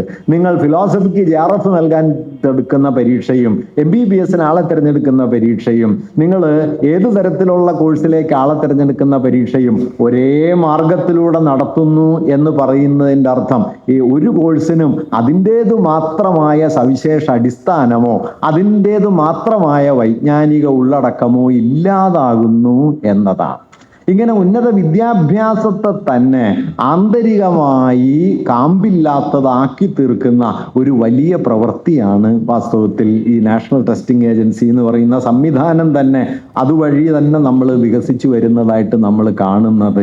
അതിൻ്റെ നിർവഹണമാകട്ടെ ആകാവുന്നത്ര തകർക്കപ്പെട്ട നിലയിലാണ്. ഞാൻ ഈ നേരത്തെ പറഞ്ഞതുപോലെ 22 ലക്ഷം കുട്ടികൾ പരീക്ഷ എഴുതുന്ന ഒരു സംവിധാനം കൃത്യമായി ആ സംവിധാനം നടക്കും എന്നുറപ്പുവരുത്താൻ യാതൊരു ഉത്തരവാദിത്വവും ഇല്ലാത്ത സ്വകാര്യ നടത്തിപ്പുകാരെ അതേൽപ്പിക്കുകയും അവർ ലക്ഷക്കണക്കിനും കോടിക്കണക്കിന് റുപ്യയ്ക്ക് ചോദ്യപേപ്പർ ചോർത്തിയെടുക്കുകയും അത് മറ്റ് നിലയിൽ വിൽക്കുകയും ചെയ്തിട്ടാണ് ഈ ചോർച്ച നടക്കുന്നത്. ഈ ചോർച്ച എന്ന് പറയുന്നത് അറിയാതെ ചോർന്നു പോകുന്നതോ സാങ്കേതിക പിഴവുകൊണ്ട് സംഭവിക്കുന്നതായ കാര്യമൊന്നുമല്ല. ഈ ചോർച്ച എന്ന് പറയുന്നത് ഞാൻ ഈ നേരത്തെ പറഞ്ഞതുപോലെ ആസൂത്രിതമായ വിൽപ്പനയാണ്. ആ വിൽപ്പന നടത്തുന്ന പ്രൈവറ്റ് ഏജൻസികളെ, സ്വകാര്യ ഏജൻസികളെ ഉപ ഏജൻസികളായി നിർത്തിക്കൊണ്ടാണ്, അങ്ങനെ ആ ഉപ ഏജൻസികളുടെ പദവി നൽകിക്കൊണ്ടാണ് വാസ്തവത്തിൽ നമ്മുടെ ഈ NTA പരിശോധനകൾ നടക്കുന്നത്. ഈ സംവിധാനം തിരുത്താതെ വാസ്തവത്തിൽ ഇതിൽ അടങ്ങിയിട്ടുള്ള ലാർജർ ഇഷ്യൂ നമുക്ക് അഡ്രസ് ചെയ്യാൻ പറ്റില്ല. അതുകൊണ്ടാണ് ഇന്ന് പല സംസ്ഥാനങ്ങളും പല രാഷ്ട്രീയ പ്രസ്ഥാനങ്ങളും നീറ്റ് അവസാനിപ്പിക്കണം എന്ന നിലയിലേക്കുള്ള ഒരു കാഴ്ചപ്പാട് എത്തിയിട്ടുള്ളത്. തമിഴ്നാട് വളരെ മുമ്പേ ആ ആവശ്യം ഉന്നയിച്ചു തുടങ്ങിയിരുന്നു. ഇന്ത്യയിലെ പല രാഷ്ട്രീയ പ്രസ്ഥാനങ്ങളും ഈ ആവശ്യം ഉന്നയിച്ചു തുടങ്ങിയിരുന്നു. കാരണം വിജ്ഞാനത്തിൻ്റെ അടിസ്ഥാനപരമായ സവിശേഷതകളെ മാനിക്കാത്ത, വിജ്ഞാനത്തെ ഏതു തരം അറിവിനെയും ഓർമ്മ പരിശോധന മാത്രമാക്കുന്ന, വിശകലന ശേഷിയോ വിമർശനബോധമോ ഇല്ല എന്ന് ഉറപ്പുവരുത്തുന്ന മട്ടിലുള്ള ഒരു ഉന്നത വിദ്യാഭ്യാസ ആസൂത്രണമാണ് ഇതിൻ്റെ പിന്നിലെ ഒരു വലിയ രാഷ്ട്രീയ അജണ്ട. അതാകട്ടെ ഫാഷിസ്റ്റുകൾ ആവശ്യപ്പെടുന്ന പണിക്കാരെ ഉണ്ടാക്കുന്ന ഒന്നാണ്. ഫാഷിസ്റ്റുകളെ സംബന്ധിച്ച് അറിവ് എന്ന് പറയുന്നത് നമുക്കറിയാം പണിയാണ്. ഓരോ പണിയും ചെയ്യാൻ പറ്റുന്ന തരത്തിൽ ആളുകളെ ഉണ്ടാക്കുക, അതിനുള്ള വൈദഗ്ധ്യം ഉണ്ടാക്കുക, അതിനപ്പുറം യാതൊരു സാമൂഹ്യ ബോധവും ഇല്ലാത്ത ആളുകളായിരിക്കുക. അതിപ്പോൾ നിങ്ങൾ ഈ സംഘപരിവാറിൻ്റെ പ്രവർത്തകരൊക്കെ ആയിട്ട് നടക്കുന്ന ആളുകളെ നോക്കിയാൽ കാണാൻ പറ്റും. വലിയ വിദ്യാഭ്യാസമൊക്കെ ഉണ്ടാവും, പക്ഷെ യാതൊരു വിവേകവും ഉണ്ടാവില്ല, ഒരു ചരിത്രബോധം ഉണ്ടാവില്ല. കാരണം അറിവെന്ന് പറയുന്നതിന് ഒരു ഉപകരണവൽക്കരിക്കാൻ അവരെ പോലെ കഴിഞ്ഞ വേറെ ആരുമില്ല. അത് കൂടിക്കൂടി വരികയാണ് കേട്ടോ, അത് കൂടിക്കൂടി വരികയാണ്. നമ്മുടെ പൊതുസമൂഹത്തിൽ തന്നെ വിദ്യാഭ്യാസത്തിന് സംഭവിക്കുന്ന ഒരു വലിയ മാറ്റം എന്താന്ന് വെച്ച് കഴിഞ്ഞാൽ വിദ്യാഭ്യാസവും ജീവിതബോധവും തമ്മിൽ യാതൊരു ബന്ധമില്ല എന്നത് ഏതാണ്ട് അതിൻ്റെ പൂർത്തിയിലെത്തിയിരിക്കുകയാണ്. ഇപ്പൊ ശബരിമല സമരകാലത്ത് ഞാൻ അന്ന് സാധാരണ ഒരുപാട് സ്ഥലത്ത് പ്രസംഗിച്ചിട്ടുണ്ട്, ഇവിടെ ഞാൻ പറഞ്ഞിട്ടുണ്ട്. ഈ ജാഥയൊക്കെ നടക്കുന്നുണ്ടായല്ലോ, നാമജപയാത്ര എന്നെല്ലാം പറഞ്ഞിട്ട്. അപ്പൊ MSc സുവോളജി പാസ്സായവരും ജാഥയ്ക്ക് പോവാൻ. അപ്പൊ ഈ ജാഥയിൽ എന്താ പറയണെന്ന് വെച്ച് കഴിഞ്ഞാൽ ആർത്തവ അശുദ്ധാണെന്ന്. അപ്പൊ ആർത്തവ അശുദ്ധാണെന്ന് പറഞ്ഞിട്ട് ഈ MSc സുവോളജി ആയിട്ട് ജാഥയ്ക്ക് പോകുമ്പോൾ ഈ സുവോളജിക്ക് എന്ത് സംഭവിക്കും എന്നത് സുവോളജിക്കാർക്ക് ഒരു പ്രശ്നമേ അല്ല. എന്നിടത്താണ് നമ്മുടെ വിദ്യാഭ്യാസം പരാജയപ്പെടുന്നത്. ഞാൻ പറഞ്ഞു വന്ന പോയിന്റ് അതാണ്. അവിടെ പരാജയപ്പെടുന്നത് വാസ്തവത്തിൽ ജനാധിപത്യവും അല്ലെങ്കിൽ സെക്യുലറിസവും സാമൂഹ്യനീതിയും സ്ത്രീനീതിയും മാത്രമല്ല, അവിടെ ആദ്യം പരാജയപ്പെട്ടത് അവരുടെ സുവോളജിയാണ്. കാരണം ഈ സുവോളജി എന്ന് പറയുന്നത് അവരുടെ ജീവിതബോധത്തെ സ്പർശിക്കുന്നേയില്ല. അത് ഏതോ കോഴ്സിന് പരീക്ഷ എഴുതാനും ഏതോ എൻട്രൻസ് എഴുതാനും ഏതോ ടെസ്റ്റ് എഴുതാനും പാസ്സാവാനും ജോലി കിട്ടാനുള്ള ഒരു സാധനം എന്നല്ലാതെ യാതൊരു കാര്യവും അതുകൊണ്ടില്ല. പണ്ട് വിജയമാഷ് പറയുന്ന രസമുള്ള ഒരു കാര്യമുണ്ട്. നമ്മുടെ സ്കൂളുകളിലേക്ക് ഈ 10 മാസം പരീക്ഷ കഴിഞ്ഞിട്ട് പഠനം കഴിഞ്ഞിട്ട് 2 മാസം അവധിയാണല്ലോ, ഏപ്രിൽ മെയ്. അപ്പം മാഷ് ചോദിക്കും ഇതെന്തിനാണ് ഈ 2 മാസത്തെ അവധി എന്ന് അറിയാമോ? എന്നിട്ട് മാഷ് പറയുന്നത് പഠിച്ചതൊക്കെ മറക്കാൻ വേണ്ടിയിട്ടാണ്, അടുത്ത കൊല്ലം വീണ്ടും പഠിക്കണമല്ലോ വേറെ കുറെ കാര്യം. അപ്പൊ ഇതെല്ലാം ഉപേക്ഷിച്ചിട്ട് വേറെ കുറെ പഠിക്കുക, എന്നിട്ട് അത് പരീക്ഷ എഴുതുക, അത് മറക്കുക, അടുത്ത കൊല്ലം പിന്നെയും പഠിക്കുക. അങ്ങനെ എല്ലാം കഴിഞ്ഞിട്ട് 10ാം കൊല്ലം കഴിയുമ്പോൾ 10 വർഷം കഴിയുന്ന സമയത്ത് നിങ്ങൾ 10ാം തരം പാസ്സായി, പ്രത്യേകിച്ച് ഒന്നും പഠിച്ചിട്ടില്ല എന്ന് വരും. ഞങ്ങൾ നാട്ടിൽ പറയുന്ന ഒരു ബലതുണ്ട്, പഠിച്ച് വഷളായി. ആ ഒരു പരുവത്തിലാണ്. ഞാൻ പണ്ട് പാരൽ കോളേജിൽ പഠിപ്പിച്ചിരുന്നു. അപ്പൊ അന്ന് നമ്മുടെ ഇന്നസെന്റ് പ്രസംഗിക്കാൻ വന്നു. അപ്പൊ ഇന്നസെന്റ് പ്രസംഗിച്ച് വന്നപ്പോൾ ഇന്നസെന്റ് പറഞ്ഞു, ഞാൻ 8ാം ക്ലാസ് ആയപ്പോൾ പഠിപ്പ് നിർത്തി. എന്താ കാര്യം എന്ന് വെച്ചാൽ 8ാം ക്ലാസ് ആയപ്പോൾ എനിക്ക് കാര്യമില്ല മനസ്സിലായി. മനസ്സിലാവാത്ത ആളുകൾ 9ാം ക്ലാസ് 10ാം ക്ലാസ് MA PhD എന്നൊക്കെ പറഞ്ഞ് നടക്കുന്നു, അതിന് ഞാൻ എന്ത് ചെയ്യാനാണ് എന്ന് അദ്ദേഹം തമാശയായിട്ട് പറഞ്ഞത് ഏതാണ്ട് വാസ്തവമായി തീർന്നു എന്നുള്ളതാണ് ഇപ്പോഴത്തെ നമ്മുടെ വിദ്യാഭ്യാസത്തിന്റെ സ്ഥിതി. അത് നിങ്ങൾ നേടുന്ന അറിവ് ഏതെങ്കിലും തരത്തിലുള്ള സാമൂഹ്യ അവബോധമാകില്ല എന്ന നിലയിലേക്ക് നമ്മുടെ വിദ്യാഭ്യാസത്തെ മാറ്റി തീർക്കാനായിട്ട് നമ്മുടെ ഈ ആസൂത്രണത്തിന് കഴിഞ്ഞ കുറച്ച് വർഷങ്ങൾ കൊണ്ട് കഴിഞ്ഞിരിക്കുന്നു. വാസ്തവത്തിൽ ഒരുപക്ഷെ നമ്മുടെ വിദ്യാഭ്യാസ മേഖല നേരിടുന്ന ഏറ്റവും വലിയ വെല്ലുവിളികളിൽ ഒന്ന് വിദ്യാഭ്യാസത്തിൻ്റെ വിമർശനാത്മക ഉള്ളടക്കത്തെ അത് ഏതാണ്ട് പൂർണ്ണമായി റദ്ദാക്കുകയും അതിനെ ഒരു സ്കിൽ ഡെവലപ്മെന്റ് മെക്കാനിസമായി നൈപുണ്യ വികസന പരിപാടിയായിട്ട് അതിനെ മാറ്റി തീർക്കുകയും ചെയ്തു. വാസ്തവത്തിൽ വേണ്ട നിലയിൽ ഈ പ്രശ്നം എപ്പോഴെങ്കിലും അഡ്രസ് ചെയ്യപ്പെട്ടിട്ടുണ്ടോ എന്ന് എനിക്ക് അറിഞ്ഞുകൂടാ. എൻ്റെ ശ്രദ്ധയിലേറെയൊന്നും ഇത് കണ്ടിട്ടില്ല. പലപ്പോഴും നമ്മൾ ടെസ്റ്റിംഗ് ഏജൻസിയിലെ വീഴ്ചകളെ കുറിച്ച് പറയും, അല്ലെങ്കിൽ ഇതിനകത്തുണ്ടാകുന്ന അഴിമതികളെ കുറിച്ച് പറയും. സിസ്റ്റമിക്കായി ഈ സംവിധാനത്തെ അകമേ തകർക്കുന്ന ഈ നീറ്റ് പോലുള്ള പരീക്ഷാ സമ്പ്രദായങ്ങളെ, നീറ്റ് എന്താണ് ചെയ്യണമെന്നറിയോ? ദരിദ്രരായ മനുഷ്യരെ പരിപൂർണമായിട്ട് ഒഴിവാക്കും, ഗ്രാമീണരെ ഒഴിവാക്കും. നിങ്ങൾ കഴിഞ്ഞ 10 വർഷത്തിനിടയിൽ ഈ നീറ്റ് വഴി അഡ്മിഷൻ നേടുന്ന കുട്ടികളുടെ ഒരു സ്റ്റാറ്റിസ്റ്റിക്സ് എടുത്ത് പരിശോധിച്ചാൽ ഇക്കാര്യം വളരെ ക്ലിയർ കട്ടാവും. നമ്മുടെ എൻട്രൻസ് വന്ന സമയത്ത് അക്കാലത്ത് 10-30 വർഷം മുമ്പ് എൻട്രൻസ് പരീക്ഷ വന്നു. വലിയ അഴിമതിയുടെ പശ്ചാത്തലത്തിലാണല്ലോ എൻട്രൻസ് വന്നത്. നമ്മുടെ 1980കളിൽ 2 4 3 7 മാർക്ക് കിട്ടിയ ഒരാൾക്ക് 347 മാർക്കോ 350 മാർക്കോ മറ്റോ കിട്ടിയെന്ന് പറഞ്ഞ് അഡ്മിഷൻ കൊടുത്ത ഘട്ടത്തിലാണ് അന്ന് എൻട്രൻസ് പരീക്ഷ കേരളത്തിൽ വന്നത്. അത് വന്ന് 10 കൊല്ലം കഴിഞ്ഞപ്പോൾ കേരളത്തിൽ അതേക്കുറിച്ചൊരു പഠന റിപ്പോർട്ട് വരികയുണ്ടായി. ആ പഠന റിപ്പോർട്ടിന്റെ കാലമായപ്പോഴേക്ക് ഞാനതൊക്കെ വായിച്ചു തുടങ്ങിയിട്ടുണ്ട്. ആ പഠന റിപ്പോർട്ടിൽ പറഞ്ഞത് ഗ്രാമങ്ങളിൽ നിന്ന് ഈ എഞ്ചിനീയറിംഗ് വിദ്യാഭ്യാസത്തിലും അതുപോലെ തന്നെ മെഡിക്കൽ വിദ്യാഭ്യാസത്തിലും എത്തിച്ചേരുന്ന ആളുകൾ വലിയ തോതിൽ ഒഴിവാക്കപ്പെട്ട് കഴിഞ്ഞു എന്നുള്ളതാണ്. കാരണം ഇത് വലിയൊരു വ്യവസായമായി മാറി. ഞാൻ പറഞ്ഞല്ലോ, ഉന്നത വിദ്യാഭ്യാസ മേഖലയിൽ സർക്കാർ ചെലവഴിക്കുന്ന പണത്തിന്റെ 2 മടങ്ങിലധികം പണം ചെലവഴിക്കുന്ന ഏതാണ്ട് 1.25 ലക്ഷം കോടി രൂപ ചെലവഴിക്കപ്പെടുന്ന ഒന്നാണ് ഇന്ത്യയിലെ ഈ പറയുന്ന നീറ്റ് പരിശീലനം അടക്കമുള്ള പരിശീലന പദ്ധതികൾ.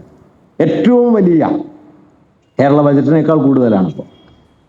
ആനുവൽ ബജറ്റിനേക്കാൾ കൂടുതൽ തുകയാണ് ഈ കച്ചവടത്തിൽ എന്താ പറയുക വിനിമയം ചെയ്യപ്പെടുന്നത്. അങ്ങനെയുള്ള ഒന്നായിട്ട് ഇത് മാറുകയും അതിൽ ഉന്നത വിജയം കിട്ടാൻ വേണ്ടി എന്തും ചെയ്യാം.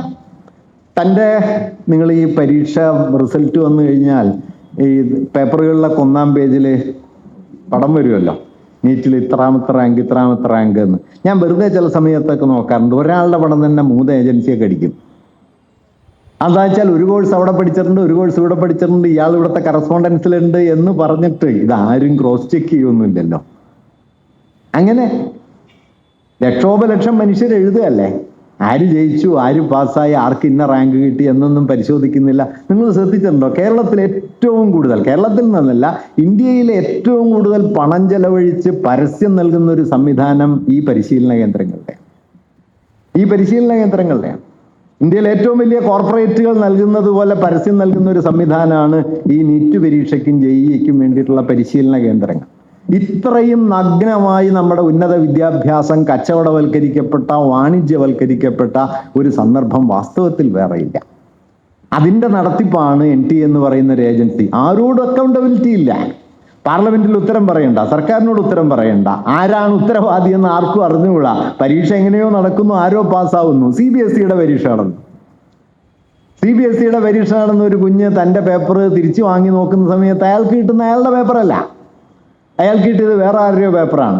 11 ലക്ഷം കുട്ടികളാണ് പുനഃപരീക്ഷയ്ക്ക് വേണ്ടിയിട്ട് ആപ്ലിക്കേഷൻ കൊടുത്തത്. ഓരോ കുഞ്ഞിൻ്റെ കയ്യിൽ നിന്ന് 2000 കുപ്പിയെ പിന്നെയും മേടിച്ചു.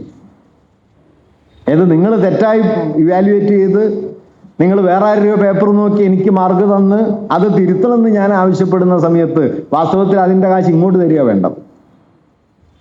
ആ കുറ്റകൃത്യത്തിന് പകരം അതിൻ്റെ കാശ് മേടിക്കുന്ന സ്ഥിതി ഉണ്ടായി. ഇങ്ങനെ CBSEയുടെ തകർച്ച, അല്ലെങ്കിൽ നെറ്റിൻ്റെ ചോദ്യപേപ്പർ, നമ്മുടെ നാഷണൽ ടെസ്റ്റ് ഉണ്ടല്ലോ, നമ്മുടെ കോളേജ് വിദ്യാഭ്യാസത്തിനും ഗവേഷണത്തിനും വേണ്ടി നൽകുന്ന നെറ്റ് പരീക്ഷയുടെ നാഷണൽ എലിജിബിലിറ്റി ടെസ്റ്റ് എന്ന് പറയുന്ന ടെസ്റ്റ്, അതിൻ്റെ ചോദ്യപേപ്പർ, നീറ്റിൻ്റെ ചോദ്യപേപ്പർ, JEEയുടെ ചോദ്യപേപ്പർ, ചോരാത്തതായി എന്ത് ബാക്കിയുണ്ട് എന്ന് ചോദിച്ചാൽ ഒന്നുമില്ല എന്ന നിലയിലേക്കാണ് നമ്മുടെ പരീക്ഷാ സംവിധാനം പോയത്. ഇത് പൊട്ടിത്തെറിച്ചതാണ് നമുക്ക് ഏറ്റവും ഒടുവിൽ ഈ സമരത്തിന് കാരണമായത്. ഈ സമരത്തിൻ്റെ ഒരു പ്രത്യേകത എന്താണെന്ന് വെച്ച് കഴിഞ്ഞാൽ, അതിപ്പോൾ എല്ലാവരും അത് വിശകലനം ചെയ്തു കഴിഞ്ഞു.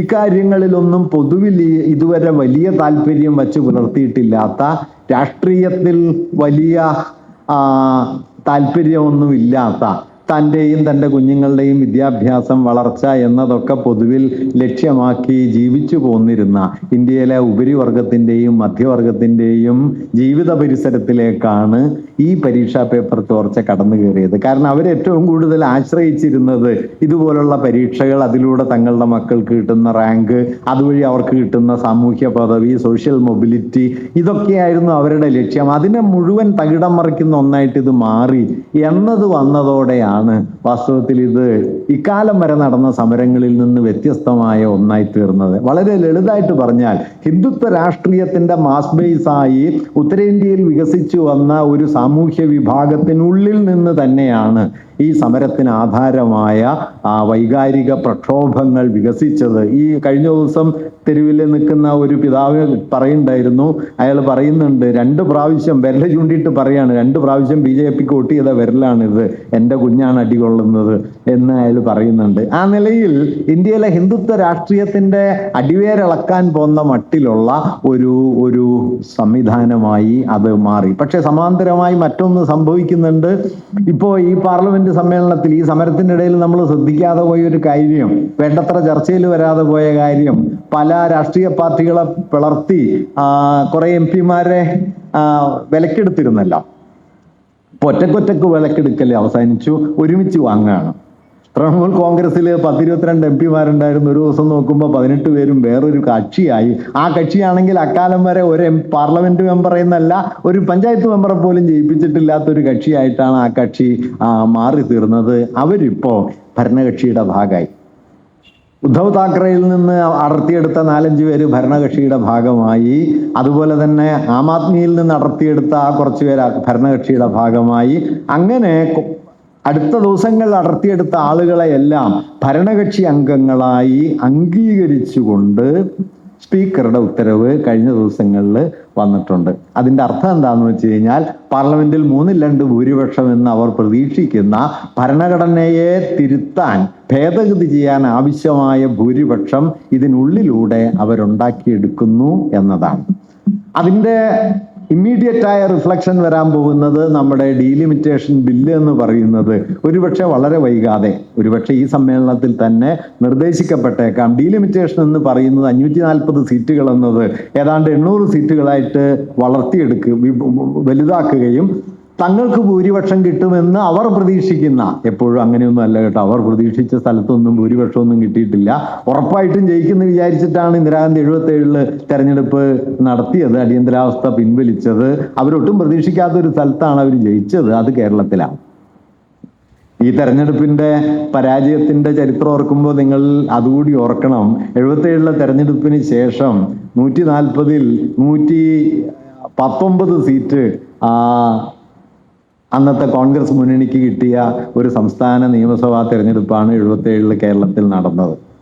20 പാർലമെന്റ് സീറ്റും കോൺഗ്രസിന് കിട്ടിയ, ആ മുന്നണിക്ക് കിട്ടിയ തെരഞ്ഞെടുപ്പായിരുന്നു 77-ലേത്. അന്ന് പരാജയപ്പെട്ടത് ആരൊക്കെയാണെന്ന് അറിയൂ? വി സച്ചിദാനന്ദൻ പരാജയപ്പെട്ടു, ഗൗരിയമ്മ പരാജയപ്പെട്ടു, ആലത്തൂരിൽ നിന്ന് EMS ജയിച്ചു വന്ന് തന്നെ നിസ്സാര സീറ്റിലാണ്. ലെഫ്റ്റിന് ആകെ ഉണ്ടായിരുന്നത് ഏതാണ്ട് 29 സീറ്റോ മറ്റാണ്. 111 സീറ്റ് അവർക്കായിരുന്നു, 29 സീറ്റാണ് ലെഫ്റ്റിന് ആകെ ഉണ്ടായിരുന്നത്. ആ 111 സീറ്റിൽ ജയിച്ചു വന്ന കോൺഗ്രസ് മുന്നണിയുടെ ആ ഭരണത്തിന്റെ ചരിത്രം എന്താന്ന് വെച്ചാൽ 3 കൊല്ലാണ് ഭരിച്ചത്. 4 മുഖ്യമന്ത്രിമാർ അതിനിടയിൽ വന്നു. ആദ്യം കരുണാകരൻ വന്നു, പിന്നെ രാജൻ കേസ് വന്നു, അദ്ദേഹം രാജിവെച്ചു. AK ആന്റണി വന്നു, അദ്ദേഹം രാജിവെച്ചു. PK വന്നു, CH മുഹമ്മദ് കോയ വന്നു. ഇവരെല്ലാം വരികയും പോവുകയൊക്കെ ചെയ്തു. 4 മുഖ്യമന്ത്രിമാർ വന്ന് അത് മാറിയൊരു ചരിത്രം ഉണ്ട്. അന്ന് അവിടെ ഭൂരിപക്ഷം കിട്ടുന്നത് കേരളത്തിലാണ്. പക്ഷേ ഭൂരിപക്ഷം ഉറപ്പ് എന്ന് ഇന്ദിരാഗാന്ധി പ്രതീക്ഷിച്ച ബീഹാറിൽ, ഉത്തർപ്രദേശിൽ, മധ്യപ്രദേശിൽ ഒക്കെ കോൺഗ്രസ് പരാജയപ്പെട്ടു. പ്രതിപക്ഷ കക്ഷികൾ വലിയ വിജയം നേടുകയുണ്ടായി. അങ്ങനെ ജനാധിപത്യത്തെ പുനഃസംഘടിപ്പിക്കാൻ, അതിനെ ജീവിപ്പിച്ചു നിർത്താനായിട്ട് അന്ന് അപ്രതീക്ഷിതമായി ഉയർന്നു വന്നത് ഇന്ത്യയിലെ പിന്നോക്ക ഗ്രാമങ്ങളിലെ നിരക്ഷരർ എന്ന് കണക്കാക്കപ്പെട്ട മനുഷ്യരാണ് അന്ന് അതിനെ രക്ഷിച്ചത്. അതുപോലെ ഈ CJP ഉണ്ടായ സമയത്ത് മിക്കവാറും ഇന്ത്യയിലെ രാഷ്ട്രീയ നിരീക്ഷകരൊക്കെ ഒരു കേവല കൗതുകം, ഒരു ഫേസ്ബുക്ക് തമാശ എന്നതിനപ്പുറം അതിനെന്തെങ്കിലും ഒരു പ്രാധാന്യം 2 മാസം മുമ്പ് കൽപ്പിച്ചിരുന്നില്ല.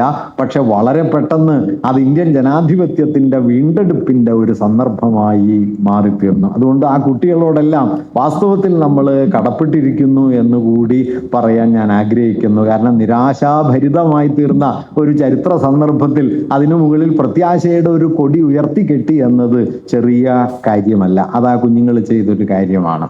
നമ്മെ സംബന്ധിച്ച്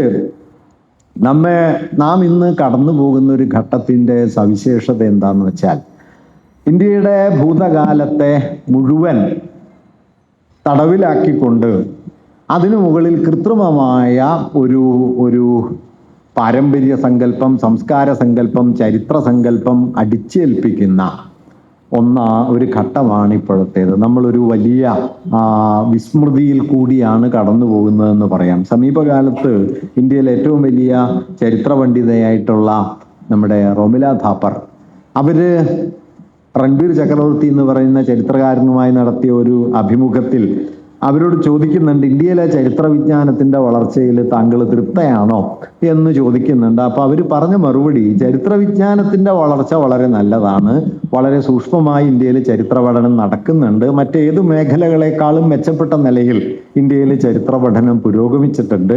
തുടർന്ന് അവർ പറയുന്ന ഒരു വാക്യം വളരെ പ്രധാനമാണ്, പക്ഷെ ആ ചരിത്രബോധത്തെ, ആ ചരിത്ര വിജ്ഞാന വികാസത്തെ പൊതുബോധത്തിലേക്ക് എത്തിക്കുന്നതിൽ നമ്മൾ പൂർണ്ണമായിട്ടും പരാജയപ്പെട്ടു എന്നവരും.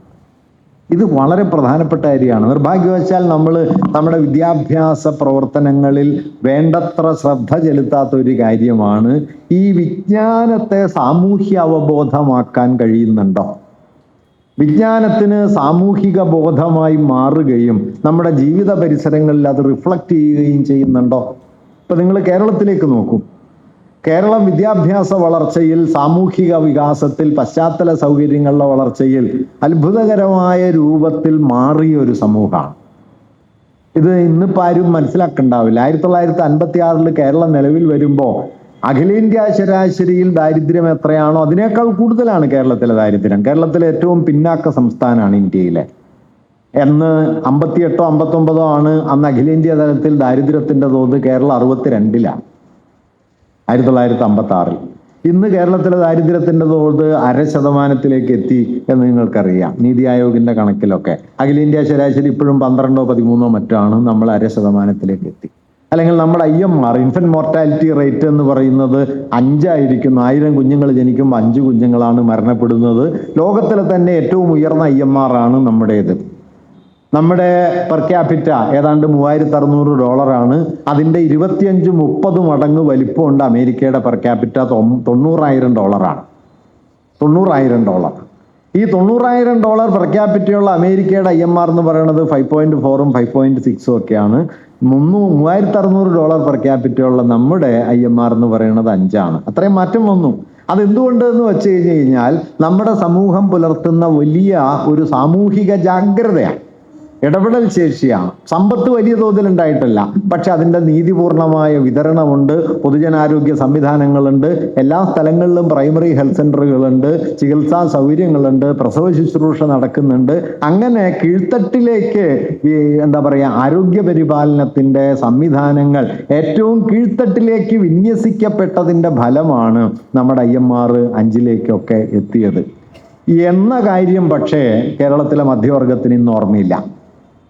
ഞാൻ പറഞ്ഞു വന്ന പോയിന്റ് അതാണ്. എങ്ങനെയാണ് ഇത് 5ലേക്ക് എത്തിയത്? എങ്ങനെയാണ് നമ്മുടെ ആയുർദൈർഘ്യം എന്ന് പറയുന്നത് 80ഓ 85ഓ ഒക്കെ ആയത്? നേരത്തെ കഴിഞ്ഞ ജനസംഖ്യാ കണക്കെടുപ്പിൽ തന്നെ അത് 78ഒക്കെ ആയിരിക്കുന്നു. ഇപ്പോൾ അത് 80ഒക്കെ കഴിഞ്ഞ് കാണുമായിരിക്കും. നമുക്ക് ഈ സെൻസസ് റിപ്പോർട്ട് വരുമ്പോൾ അത് കുറെ കൂടി കൃത്യമായിട്ട് കാണാൻ പറ്റും. 1956-ൽ കേരള സംസ്ഥാനം രൂപീകരിക്കുന്ന സമയത്ത് 58 വയസ്സോ മറ്റാണ് ശരാശരി ആയുർദൈർഘ്യം. അങ്ങനെയാണ് ഈ 55 റിട്ടയർമെന്റ് ആയിട്ട് തീരുമാനിച്ചത്.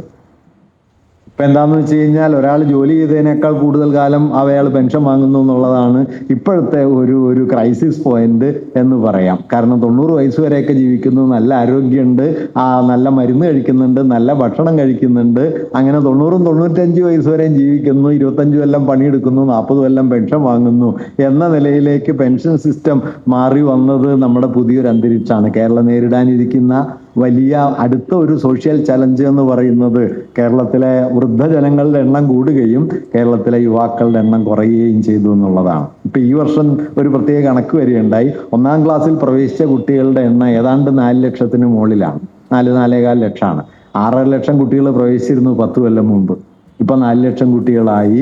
ആ കണക്ക് പറയുന്നത് 2030 ആകുമ്പോഴേക്കും ഇത് 3 ലക്ഷത്തിനടുത്തേക്ക് എത്തുമെന്നാണ്. അതിന്റെ അർത്ഥം എന്താണെന്നറിയോ? 2030 ആകുമ്പോൾ കേരളത്തിലെ ജനസംഖ്യയുടെ ഏതാണ്ട് ഒരു 25-30% 60 വയസ്സ് പിന്നിട്ടവരാവും. കേരളത്തിലെ യുവജന സമൂഹം എന്ന് പറയുന്നത് കുറഞ്ഞു വരും. ഇപ്പൊ തന്നെ കേരളത്തിൽ നിങ്ങൾ നോക്കിയാൽ കാണാൻ പറ്റും, കേരളത്തിലെ മിക്കവാറും വീടുകളിൽ വയസ്സായ ഒരാളും വയസ്സായ അയാളുടെ ഭാര്യയും മാത്രമാണുള്ളത്. പിന്നെ ആ വീടാണുള്ളത്. കേരളീയർക്കാണെങ്കിൽ വീട് പണിയാന്നുള്ളത് ഒരു വലിയ ആക്രാന്താണ്. വീട് നമുക്ക് പാർക്കാനുള്ള ഒരു ഇടമാണ് എന്നതിനേക്കാൾ നാട്ടുകാരെ വെല്ലുവിളിക്കാനുള്ള ഒരു സംവിധാനമാണ് എന്നാണ് നമ്മൾ പൊതുവെ കരുതുന്നത്. അതുകൊണ്ട് 2 ആൾക്ക് താമസിക്കാനായിട്ട് 5000 സ്ക്വയർ ഫീറ്റ് വീട് പണിയുക, അതിന്റെ ലോൺ അടച്ചു തീർക്കുക, മരിക്കുക എന്നുള്ളതാണ് പലരുടെയും ഒരു ജീവിത ദൗത്യം തന്നെ. ഞാൻ എപ്പോഴും അത് പറയാറുണ്ട്. ഞാൻ ഇടയ്ക്ക് തമാശയായിട്ട് പറയും, അതുകൊണ്ട് ഈ വീടൊക്കെ പണിത് ഹിന്ദി വരം, പുഷ്പാഞ്ജലി, ഹർഷവാർഷം എന്നൊക്കെ പേരിടുന്നതിന് പകരം കണ്ടോടാ എന്ന് പേരിട്ടാൽ മതി എന്ന്.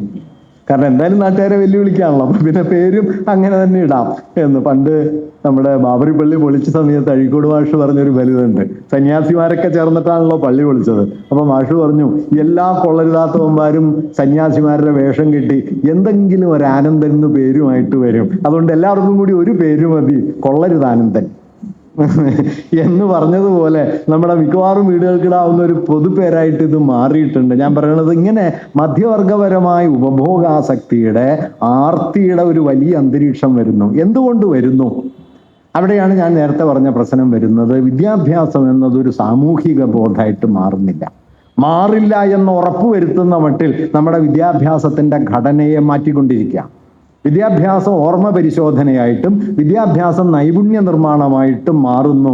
അതിനപ്പുറം, അതായത് കോർപ്പറേറ്റ് മൂലധനത്തിന് ആവശ്യമായ പണിയെടുത്തു കൊടുക്കുന്ന ഒരാൾക്കൂട്ടത്തെ ഉണ്ടാക്കുന്നു എന്നല്ലാതെ ഒരു ക്രിട്ടിക്കൽ സെൻസിബിലിറ്റിയും ഉണ്ടാകില്ല എന്ന് ഉറപ്പുവരുത്തുന്ന വിദ്യാഭ്യാസമായി നമ്മുടെ വിദ്യാഭ്യാസ പ്രക്രിയ മാറുന്നു. ഇതിൻ്റെ കൂടി ആവിഷ്കാരമാണ് ഈ നാഷണൽ ടെസ്റ്റിംഗ് ഏജൻസി പോലെ എല്ലാ വിഷയങ്ങൾക്കും ഒരേ അളവിൽ ഒരേ ക്രമത്തിൽ പരിശോധന നടത്തുകയും എല്ലാറ്റിൽ നിന്നും ഒരേ തരത്തിലുള്ള തെരഞ്ഞെടുപ്പുകൾ നടത്തുകയും ചെയ്തുകൊണ്ട് വിഷയ വ്യത്യാസത്തെ മറികടക്കുന്ന പരിശോധനാ രീതികളെ റദ്ദാക്കുന്ന സൂക്ഷ്മധാരണയെ അല്പം പോലും പരിഗണിക്കാത്ത ഒരു പരിശീലന രീതി ഉണ്ടാക്കുന്നത്, ഒരു വിജ്ഞാന രീതി ഉണ്ടാക്കുന്നത്, ഇത് ഫാസിസ്റ്റുകളുടെ പ്രധാനപ്പെട്ട ഒരു ലക്ഷണമാണ്.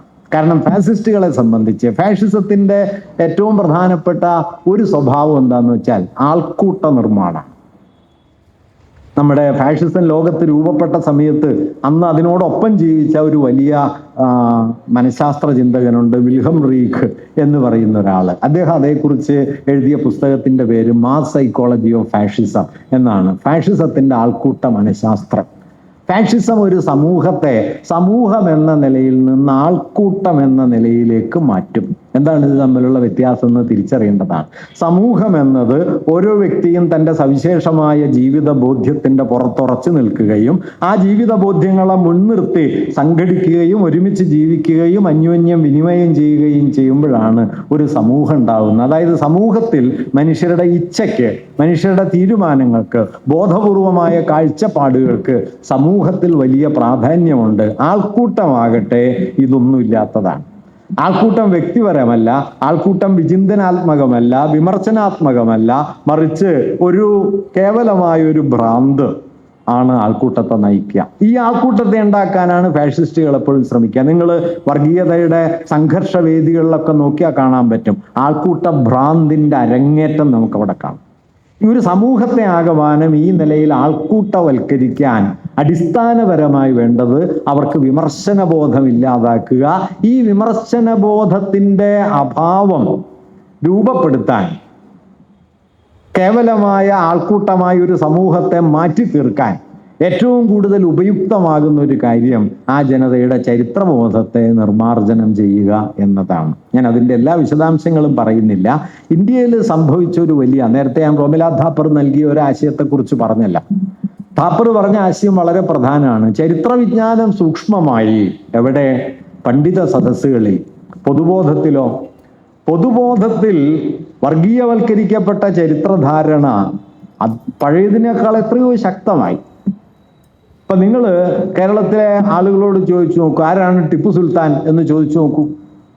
ടിപ്പു സുൽത്താൻ വടക്കേ മലബാറിലെ മുഴുവൻ പള്ളികളും അമ്പലങ്ങളും പൊളിച്ചു കളഞ്ഞ ഒരു വർഗീയവാദിയാണ് എന്ന് കേരളത്തിൽ 100-ൽ 90 പേരും വിശ്വസിക്കുന്നുണ്ട്. ഇന്ത്യൻ ഭരണഘടനയിൽ വരച്ചു ചേർക്കപ്പെട്ട ചിത്രങ്ങളിൽ ഒന്ന്, അതിൻ്റെ കയ്യെഴുത്ത് പ്രതിയിലെ ചിത്രങ്ങളിൽ ഒന്ന് ടിപ്പു സുൽത്താനാണെന്ന് ആരെങ്കിലും ഓർക്കുന്നുണ്ടോ? ഇന്ത്യൻ ഭരണഘടനയുടെ 14-ാമത്തെ ഭാഗത്തിന്റെ മുകളിലുള്ള ചിത്രം അക്ബറുടേതാണ്. 16-ാമത്തെ ഭാഗത്തിന്റെ മുകളിലുള്ള ചിത്രം, 2 ചിത്രങ്ങളാണ്. ഒന്ന് റാണി ലക്ഷ്മി ഭായിയാണ്, മറ്റൊന്ന് ടിപ്പു സുൽത്താനാണ്. പക്ഷെ ഈ ടിപ്പു സുൽത്താനെ കേവലം വർഗീയവാദിയായിട്ടും മുസ്ലിം മതഭ്രാന്തനായിട്ടും ഹിന്ദു വിരുദ്ധനായിട്ടും വർഗീയവാദികൾ ചിത്രീകരിക്കുന്നു എന്ന് മാത്രമല്ല, നമ്മുടെ പൊതുബോധത്തിൽ അത് എത്രയെങ്കിലും ഉണ്ട്. ഇത്തരത്തിൽ നമ്മുടെ ചരിത്രത്തെ സംബന്ധിക്കുന്ന അടിസ്ഥാന വസ്തുതകൾ ഏതാണ്ട് പൂർണ്ണമായി തമസ്കരിക്കപ്പെടുന്നു. ഇപ്പൊ ടിപ്പു കമ്പനിക്കെതിരെ വലിയ യുദ്ധം നടത്തിയ ആളാണ്. 18-ാം നൂറ്റാണ്ട് ഒടുവിലും 19-ാം നൂറ്റാണ്ടിലും ഇന്ത്യയിൽ കമ്പനിയെ വെല്ലുവിളിച്ച ഏറ്റവും വലിയ പോരാളിയുടെ പേര് ടിപ്പു സുൽത്താനാണ്. നമ്മുടെ കൊണ്ടാടപ്പെടുന്ന വലിയ പോരാളികളൊക്കെ കമ്പനിയുടെ കൂടെയായിരുന്നു കേട്ടോ. ഇപ്പൊ ആരും ഓർക്കണില്ല. ഉദാഹരണത്തിന് കേരളത്തിൽ പഴശ്ശിരാജ, ഞാൻ പഴശ്ശിയുടെ വലിപ്പം കുറച്ച് പറയല്ല, പഴശ്ശി പക്ഷേ കമ്പനിയുടെ കൂടെയായിരുന്നു. നിങ്ങളത് ശ്രദ്ധിച്ചിട്ടുണ്ടാവാനിടയില്ല. കാരണം പഴശ്ശി ഭയങ്കര സ്വാതന്ത്ര്യ സമര പോരാളി ആയതുകൊണ്ട് മൂപ്പര് കമ്പനിയുടെ കൂടെ ഉണ്ടായിരുന്നു എന്നുള്ള കാര്യം ഇപ്പൊ ആരും ഓർക്കില്ല, ഓർത്താൽ തന്നെ പറയൂല. ടിപ്പുവും കമ്പനിയും തമ്മിൽ യുദ്ധം നടക്കുന്ന സമയത്ത് പഴശ്ശി കമ്പനിയുടെ കൂടെയാ. ടിപ്പു കമ്പനിയായിട്ട് തെറ്റിയത്, പഴശ്ശി കമ്പനിയായിട്ട് തെറ്റിയത് ബ്രിട്ടീഷുകാർ ഇന്ത്യ ഭരിക്കുന്നു എന്നതിനെ ചൊല്ലിയൊന്നുമല്ല. കുറുമ്പർനാട്ട് താലൂക്കിൽ കരം പിരിക്കാനുള്ള അവകാശം തനിക്ക് തരാതെ അമ്മാവിന് കൊടുത്തതിനെ ചൊല്ലിയാണ് മൂപ്പരടഞ്ഞത്. ഇടഞ്ഞു നിൽപ്പ് ഗംഭീരായിരുന്നു, പക്ഷെ ആവശ്യം ഇത്രേ ഉണ്ടായിട്ടുള്ളൂ.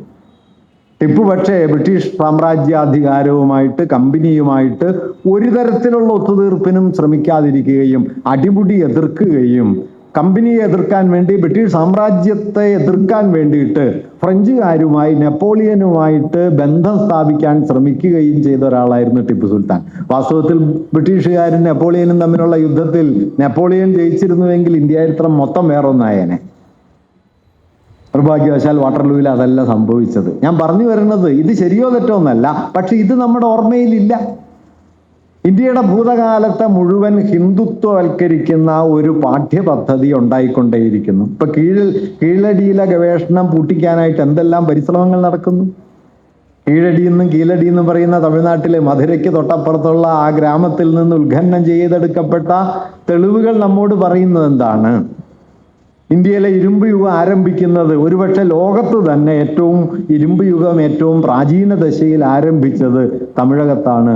ഉത്തരേന്ത്യയിൽ, ഉത്തര ഭാരതത്തില് ആര്യന്മാരെന്ന് പറയുന്ന നൊമാഡുകള്, പശുപാലകര് അലഞ്ഞു തിരിയുന്ന കാലത്ത്, സ്ഥിരതാമസം ആരംഭിച്ചിട്ടില്ലാത്ത കാലത്ത്, കൃഷിയിലേക്ക് കാര്യമായി പ്രവേശിച്ചിട്ടില്ലാത്ത കാലത്ത്, വളരെ സെറ്റിൽഡായ ലൈഫ് നയിച്ച, ഇരുമ്പുണ്ടാക്കാൻ അറിയുമായിരുന്ന, നാഗരികത വികസിപ്പിച്ചെടുത്ത ഒരു സംസ്കാരം തമിഴ്നാട്ടിൽ ഉണ്ടായിരുന്നു, തമിഴകത്തുണ്ടായിരുന്നു എന്നാണ് കീഴടി ഉത്ഖനനം നൽകുന്ന റിപ്പോർട്ട് ഇങ്ങനെ തെളിഞ്ഞു വന്നു കഴിഞ്ഞപ്പോൾ ഗവൺമെന്റ് ഏത് ചെയ്യുന്നതെന്ന് വെച്ചാൽ ആർക്കിയോളജിക്കൽ സർവേയുടെ അവിടുത്തെ ഡയറക്ടറെ വിളിച്ചിട്ട് മൂപ്പരെ ആസാമിലേക്ക് വിട്ടു.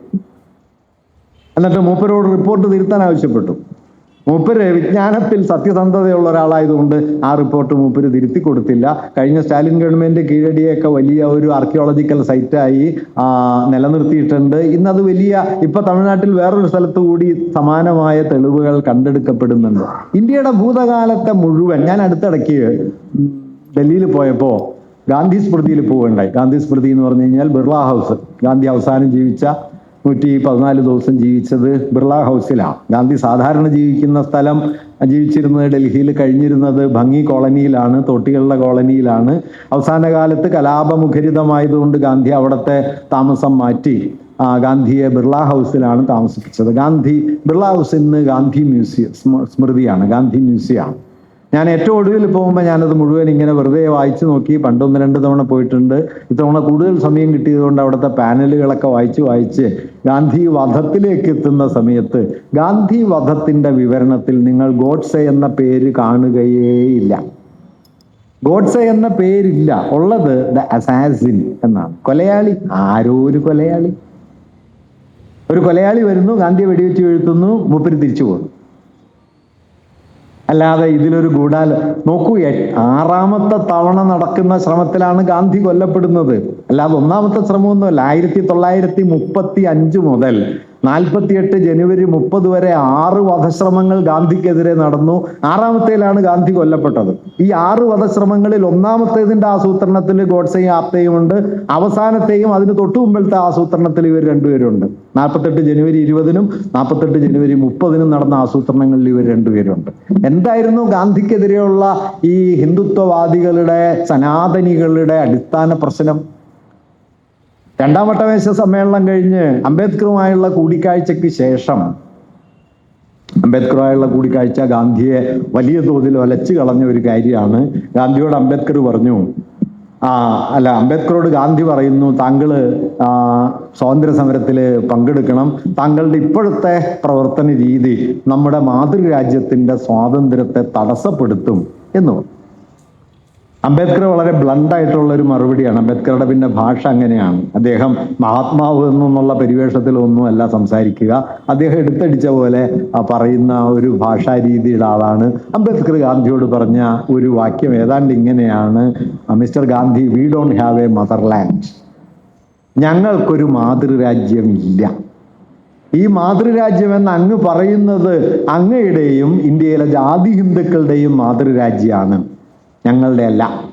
വഴി നടക്കാൻ അവകാശമില്ലാത്തവർക്ക്, പൊതുക്കിണറ്റിൽ നിന്ന് വെള്ളം എടുക്കാൻ അവകാശമില്ലാത്തവർക്ക്, കുഞ്ഞുങ്ങളെ സ്കൂളിൽ പഠിപ്പിക്കാൻ അവകാശമില്ലാത്തവർക്ക്, പകൽ വെളിച്ചത്തിൽ ഇറങ്ങി നടക്കാൻ പോലും പറ്റാത്തവർക്ക് ഏതാണ് മാതൃരാജ്യം? ഈ ചോദ്യം ഗാന്ധിയോട് അംബേദ്കർ ചോദിക്കുന്നുണ്ട്. അത് ഗാന്ധിയെ വലിയ തോതിൽ ഒലച്ച ഒരു ചോദ്യമായിരുന്നു. തിരിച്ചു വന്നതിന് ശേഷം ഗാന്ധി മറ്റൊരു പുതിയ പദ്ധതി ഏറ്റെടുത്തു. അതാണ് അയിത്തോച്ചാടനം. അയിത്തോച്ചാടനം ഗാന്ധിയുടെ പ്രധാനപ്പെട്ട കാര്യപരിപാടിയാവുകയും സവർണർ മാനസികമായ ശുദ്ധീകരണത്തിന്, നവീകരണത്തിന് സന്നദ്ധനാകണമെന്ന് ഗാന്ധി പറയുകയും ചെയ്തതിൻ്റെ പശ്ചാത്തലത്തിലാണ് 1930 മുതൽ ഗാന്ധി തൻ്റെ കാര്യപരിപാടിയുടെ കേന്ദ്രമായി അയിത്തോച്ചാടനത്തെ മാറ്റിയത്. ഈ ജാതി വിരുദ്ധമായ ഗാന്ധിയുടെ ശ്രമങ്ങളുടെ ആദ്യത്തെ ഇമ്പാക്റ്റ് എന്താന്ന് വെച്ചാൽ 1935 പൂനെയിൽ പ്രസംഗിക്കാൻ ചെന്ന ഗാന്ധിയുടെ കാറിന് ബോംബെറിഞ്ഞു.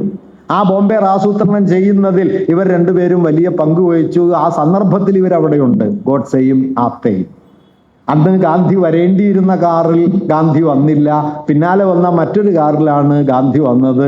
ആദ്യം ബോംബെറിഞ്ഞ കാറ് കത്തിപ്പോയി കേട്ടോ. അതിന്റെ അവശിഷ്ടം പാറ്റ്ന മ്യൂസിയത്തിൽ ഇപ്പോഴും ഉണ്ട്.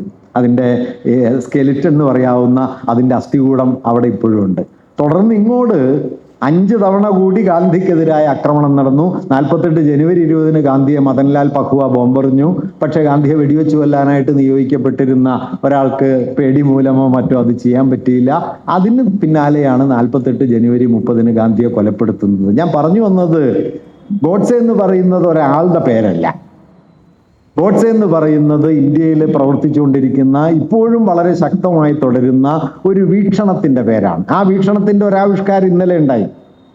നിങ്ങൾ ഒരാൾ ടെലിവിഷനിൽ വന്നിരുന്ന് സംസാരിക്കുന്നത് കേട്ടല്ലോ. ഈ പെൺകുട്ടികളെ ബലാത്സംഗം ചെയ്യാണ് വേണ്ടത്, ഞാനാണെങ്കിൽ വെടിവെച്ച് കൊല്ലുമായിരുന്നു, ശവം എടുത്ത് മാറ്റുമായിരുന്നു എന്ന് പറയുന്നത്. ഇങ്ങനെ ബലാത്സംഗം ചെയ്യുകയാണ് വേണ്ടത് എന്ന് മുൻപ് പറഞ്ഞൊരാളുണ്ട്. കീഴടക്കിയ പെൺകുട്ടികളെ, എതിർ രാഷ്ട്രീയത്തിലെ പെൺകുട്ടികളെ ബലാത്സംഗം ചെയ്യുകയാണ് ശരിയായ വഴി, ചെയ്യാതിരുന്നത് ശിവജിയുടെ ഒരു തകരാറായിരുന്നു എന്ന് പറഞ്ഞൊരാളുണ്ട്. അദ്ദേഹത്തിന്റെ പേര് സവർക്കർ. അദ്ദേഹത്തിന്റെ ചിത്രം പാർലമെന്റിലുണ്ട് കേട്ടോ, സെൻട്രൽ ഹാളിലുണ്ട്. ഗാന്ധിയുടെ ചിത്രത്തിന്റെ നേരെ അപ്പുറത്തായിട്ട് ഈ ചിത്രമുണ്ട്. ഇതാണ് ചെയ്യേണ്ടതെന്ന് പറഞ്ഞു. അതുകൊണ്ടാണ് ഞാൻ പറഞ്ഞു, ഇത് യാദൃച്ഛികമായ ഒരാൾ പറഞ്ഞു പോകുന്നതാണെന്നൊന്നും ധരിക്കരുത്. ഇന്നലെ പുറത്തു വന്ന ആ വിഷമുണ്ടല്ലോ, അത് ഒരാളുടെ വ്യക്തിഗതമായ വൈകാരികമായ എന്താ പറയുക ദുഷ്ടബുദ്ധിയാണെന്നോ വിഷമാണെന്നോ കരുതരുത്. ഒരു വീക്ഷണമാണ്. തങ്ങളുടെ എതിർമതത്തിൽപ്പെട്ടവർ എന്ത് ചെയ്യണം? വെടിവെച്ച് കൊല്ലണം, ബലാത്സംഗം ചെയ്യണം, ശവമെടുത്ത് വഴിയിലെറിയണം എന്ന് പറയാൻ ഒരു മടിയുമില്ലാത്ത, അതാണ് ചെയ്യേണ്ടതെന്ന് കരുതുന്ന, ആത്മാർത്ഥമായി വിശ്വസിക്കുന്ന എത്രയെങ്കിലും ആളുകൾ. ഇപ്പൊ ഗാന്ധിയുടെ രക്തസാക്ഷി ദിനത്തിൽ ഗാന്ധിയുടെ കോലം ഉണ്ടാക്കിയിട്ട് അതിൽ നിറയൊഴിച്ചിട്ട് ചോര ഒഴുകുന്ന ഒരു രംഗം സൃഷ്ടിച്ചിട്ട് ആ സന്ദർഭത്തിൽ ഗോഡ്സേക്ക് മുദ്രാവാക്യം വിളിക്കുന്ന ആളുകൾ ഇന്ത്യയിലുണ്ടല്ലോ. നിങ്ങൾ എപ്പോഴെങ്കിലും പ്രതീക്ഷിച്ചിരുന്നോ ഇന്ത്യയിൽ ഗോഡ്സേക്ക് ആരാധകരുണ്ടാവുന്നു? ഇന്ന് ലക്ഷോപലക്ഷം മനുഷ്യർ, കോടിക്കണക്കിന് ആളുകൾ ഇന്ത്യയിൽ ഗോഡ്സേക്ക് ആരാധകരുണ്ട്. ഗോഡ്സെ ഇന്ത്യ രക്ഷിച്ചതാണെന്ന് വിശ്വസിക്കുന്ന ആളുകൾ ഉണ്ട്. ഇതിന് കാരണം എന്താന്ന് വെച്ചാൽ, ഇതിന് അടിസ്ഥാന കാരണം നമ്മുടെ സമൂഹത്തിന്റെ സംസ്കാരത്തിന്റെ സുദീർഘ ചരിത്രത്തിലെ പങ്കുവയ്പ്പുകളെ, നമ്മുടെ ചരിത്രത്തിന്റെ അടിസ്ഥാനത്തെ നാം ഏതാണ്ട് വിസ്മരിച്ചിരിക്കുന്നു എന്നതാണ്. ഞാൻ ആ ഒരു പോയിന്റ് കൂടി പറഞ്ഞത് അവസാനിപ്പിക്കാം.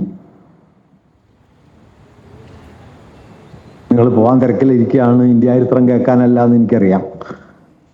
ഞങ്ങളുടെ നാട്ടിലൊരു ചൊല്ലുള്ളത്, മരിച്ചാലും മരിച്ചില്ലെങ്കിലും 5 മണിക്ക് ശവം എടുക്കുന്നതാണ്. അതുകൊണ്ട് ഇന്ത്യ ചരിത്രത്തിൽ എന്ത് സംഭവിച്ചാലും നമ്മൾ പോകും. നിങ്ങളെല്ലാവരും പോയി തീർന്നേക്ക് മുമ്പ് ഇത് പറഞ്ഞു നിർത്താൻ പറ്റുന്നതാണ് എൻ്റെ ഒരു പ്രതീക്ഷ.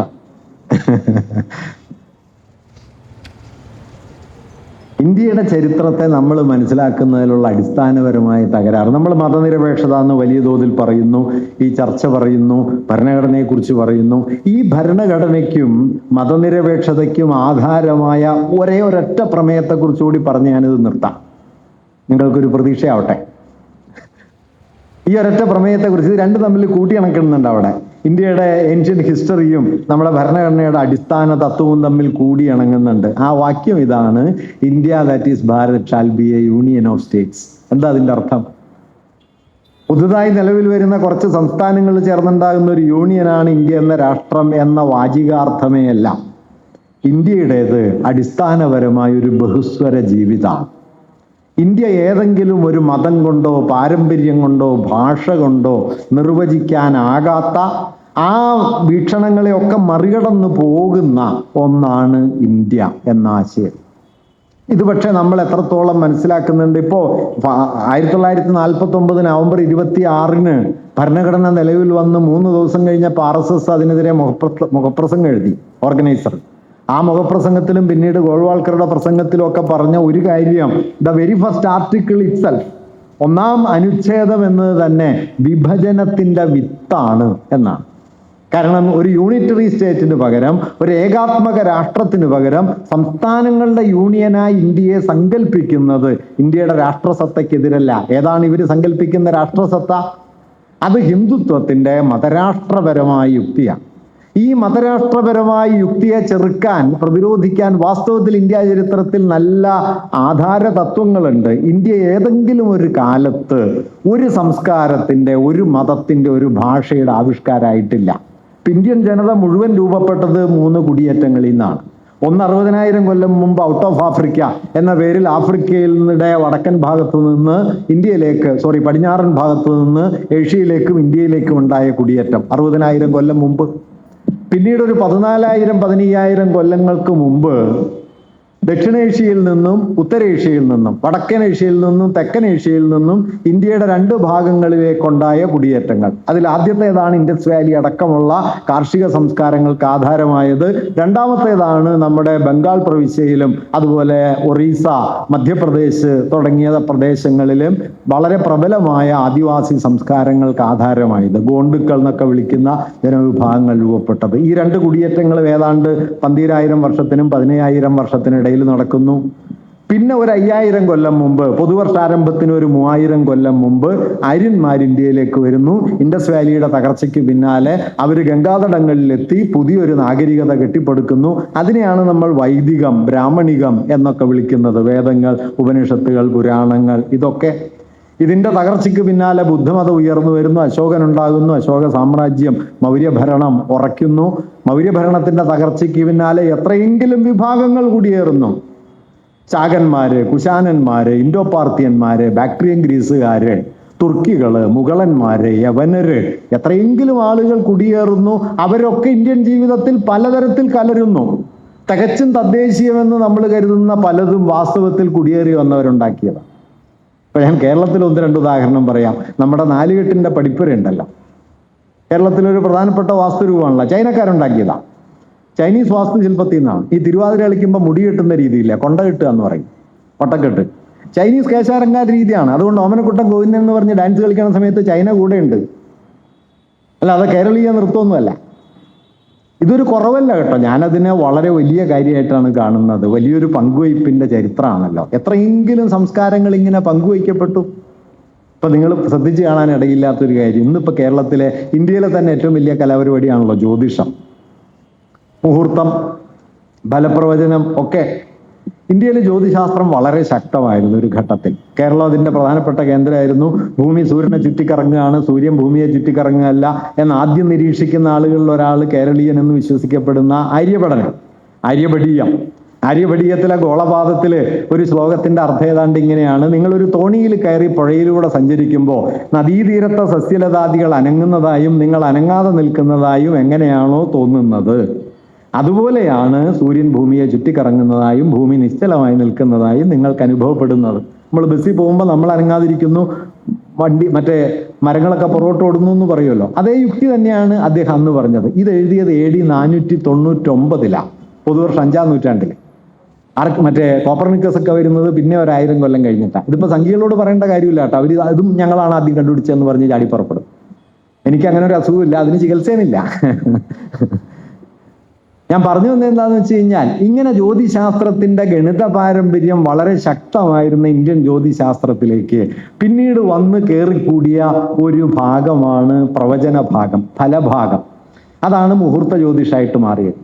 അതാണ് ജാതകമായിട്ടും ഭാവി പ്രവചനമായിട്ടും മാറിയത്. നിങ്ങൾ ശ്രദ്ധിച്ചിട്ടുണ്ടോ? രാമായണത്തിൽ ഒരു മുഹൂർത്തവും ഇല്ല. രാമൻ പട്ടാഭിഷേകം നടത്തുന്നതോ മറ്റേ കല്യാണം നടക്കുന്നതോ പാഞ്ചാലിയുടെ കല്യാണം നടക്കുന്നതോ ഒന്നിനും ഒരു മുഹൂർത്തമില്ല. ഈ ഫലഭാഗ ജ്യോതിഷം എന്ന് പറയുന്ന പ്രവചനാത്മക ഭാഗം ഇന്ത്യൻ ജ്യോതിശാസ്ത്രത്തിലേക്ക് വന്നത് ഗ്രീക്ക് ജ്യോതിഷികൾ വഴിയാണ്. അലക്സാണ്ടർക്ക് പിന്നാലെ ഇന്ത്യയിലേക്ക് വന്ന ഗ്രീക്ക് ജ്യോതിഷികളാണ് ഗ്രീക്ക് ജ്യോതിഷത്തിന്റെ ഭാഗമായ ഫലപ്രവചനത്തെ ഇന്ത്യൻ ജ്യോതിശാസ്ത്രത്തിൽ കുത്തിക്കടത്തി നമ്മുടെ ജ്യോതിശാസ്ത്രത്തെ അസ്ട്രോളജിയാക്കി മാറ്റിയത്.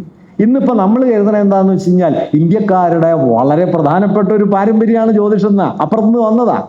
അഫ്ഗാനിസ്ഥാനൊക്കെ താണ്ടി മറ്റേ ഹിന്ദുക്കുഷ് പർവ്വതമൊക്കെ താണ്ടിയിട്ട് പഞ്ചാബ് വഴി ഉത്തരേന്ത്യയിൽ വന്ന ഈ മറ്റേ ഉത്തരേന്ത്യയിലേക്ക് എത്തിയ അലക്സാണ്ടറുടെ കാലത്തെ ജ്യോതിഷികളുടെ പാരമ്പര്യമാണ് ഇപ്പോ നമ്മുടെ മുഹൂർത്തം ഉള്ളത്. അതുകൊണ്ട് മക്കളുടെ കല്യാണം മുഹൂർത്തം നോക്കി നിശ്ചയിക്കുമ്പോൾ ഗ്രീക്ക് ജ്യോതിഷം കൂടി ഓർക്കണം.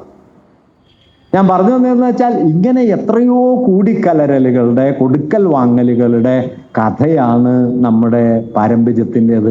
നിർഭാഗ്യവശാൽ ഈ വൈവിധ്യത്തെ ഓർക്കാൻ, ഇതാണ് നമ്മുടെ സംസ്കാരത്തിന്റെ അടിസ്ഥാനമെന്ന് തിരിച്ചറിയാൻ, അപ്പൊ നമ്മുടെ കഥകളിയിലെ സ്ത്രീവേഷം എന്ന് പറയുന്നത് മുസ്ലിം സ്ത്രീകളുടെ വേഷധാരണത്തിൽ നിന്നുണ്ടായതാണ് എന്ന് മനസ്സിലാക്കാൻ, അങ്ങനെ എത്രയെങ്കിലും ഉദാഹരണങ്ങൾ പറയാം. നമ്മുടെ ഭക്ഷണം, നമ്മുടെ വസ്ത്രം, നമ്മുടെ ദൈവസങ്കല്പം ഒക്കെ ഷെയർ ചെയ്യപ്പെട്ടതാണ്, പങ്കുവയ്ക്കപ്പെട്ടതാണ്. ഇപ്പൊ കാൽമടമ്പിൽ അമ്പുകൊണ്ട് മരിക്കുന്ന ഒരാളാണ് ശ്രീകൃഷ്ണൻ.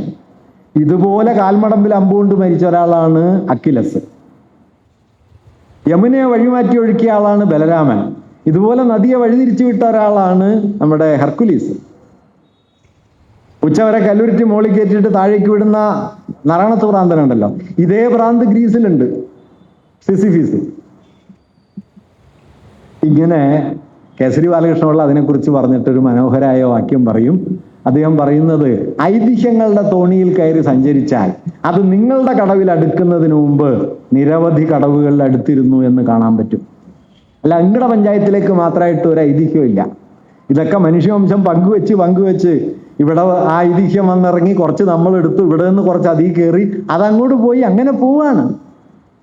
അല്ലാതെ തദ്ദേശീയത, തനിമ എന്നൊക്കെ പറയുന്നത് വാസ്തവത്തിൽ ഒരു കെട്ടുകഥയാണ്. പക്ഷെ നമ്മൾ മനസ്സിലാക്കില്ല. പണ്ട് ഈ രാജ്യസ്നേഹം എന്നതിനെ കുറിച്ച് പറയുന്ന സമയത്ത് ബെർണാഡ് ഷാ ഒരു ഫലിതം പറയുന്നുണ്ട്. ബെർണാഡ് ഷാ പറയുന്നത്, എന്താണ് രാജ്യസ്നേഹം? ഞാനൊരു പ്രത്യേക പ്രദേശത്ത് ജനിച്ചു എന്നുള്ളത് കൊണ്ട് ലോകത്തെ മറ്റെല്ലാ പ്രദേശങ്ങളെക്കാളും മഹത്വം നിറഞ്ഞതാണ് ആ പ്രദേശം എന്ന് കരുതുന്ന വിഡ്ഢിത്തത്തിന്റെ പേരാണ് ഈ രാജ്യസ്നേഹം.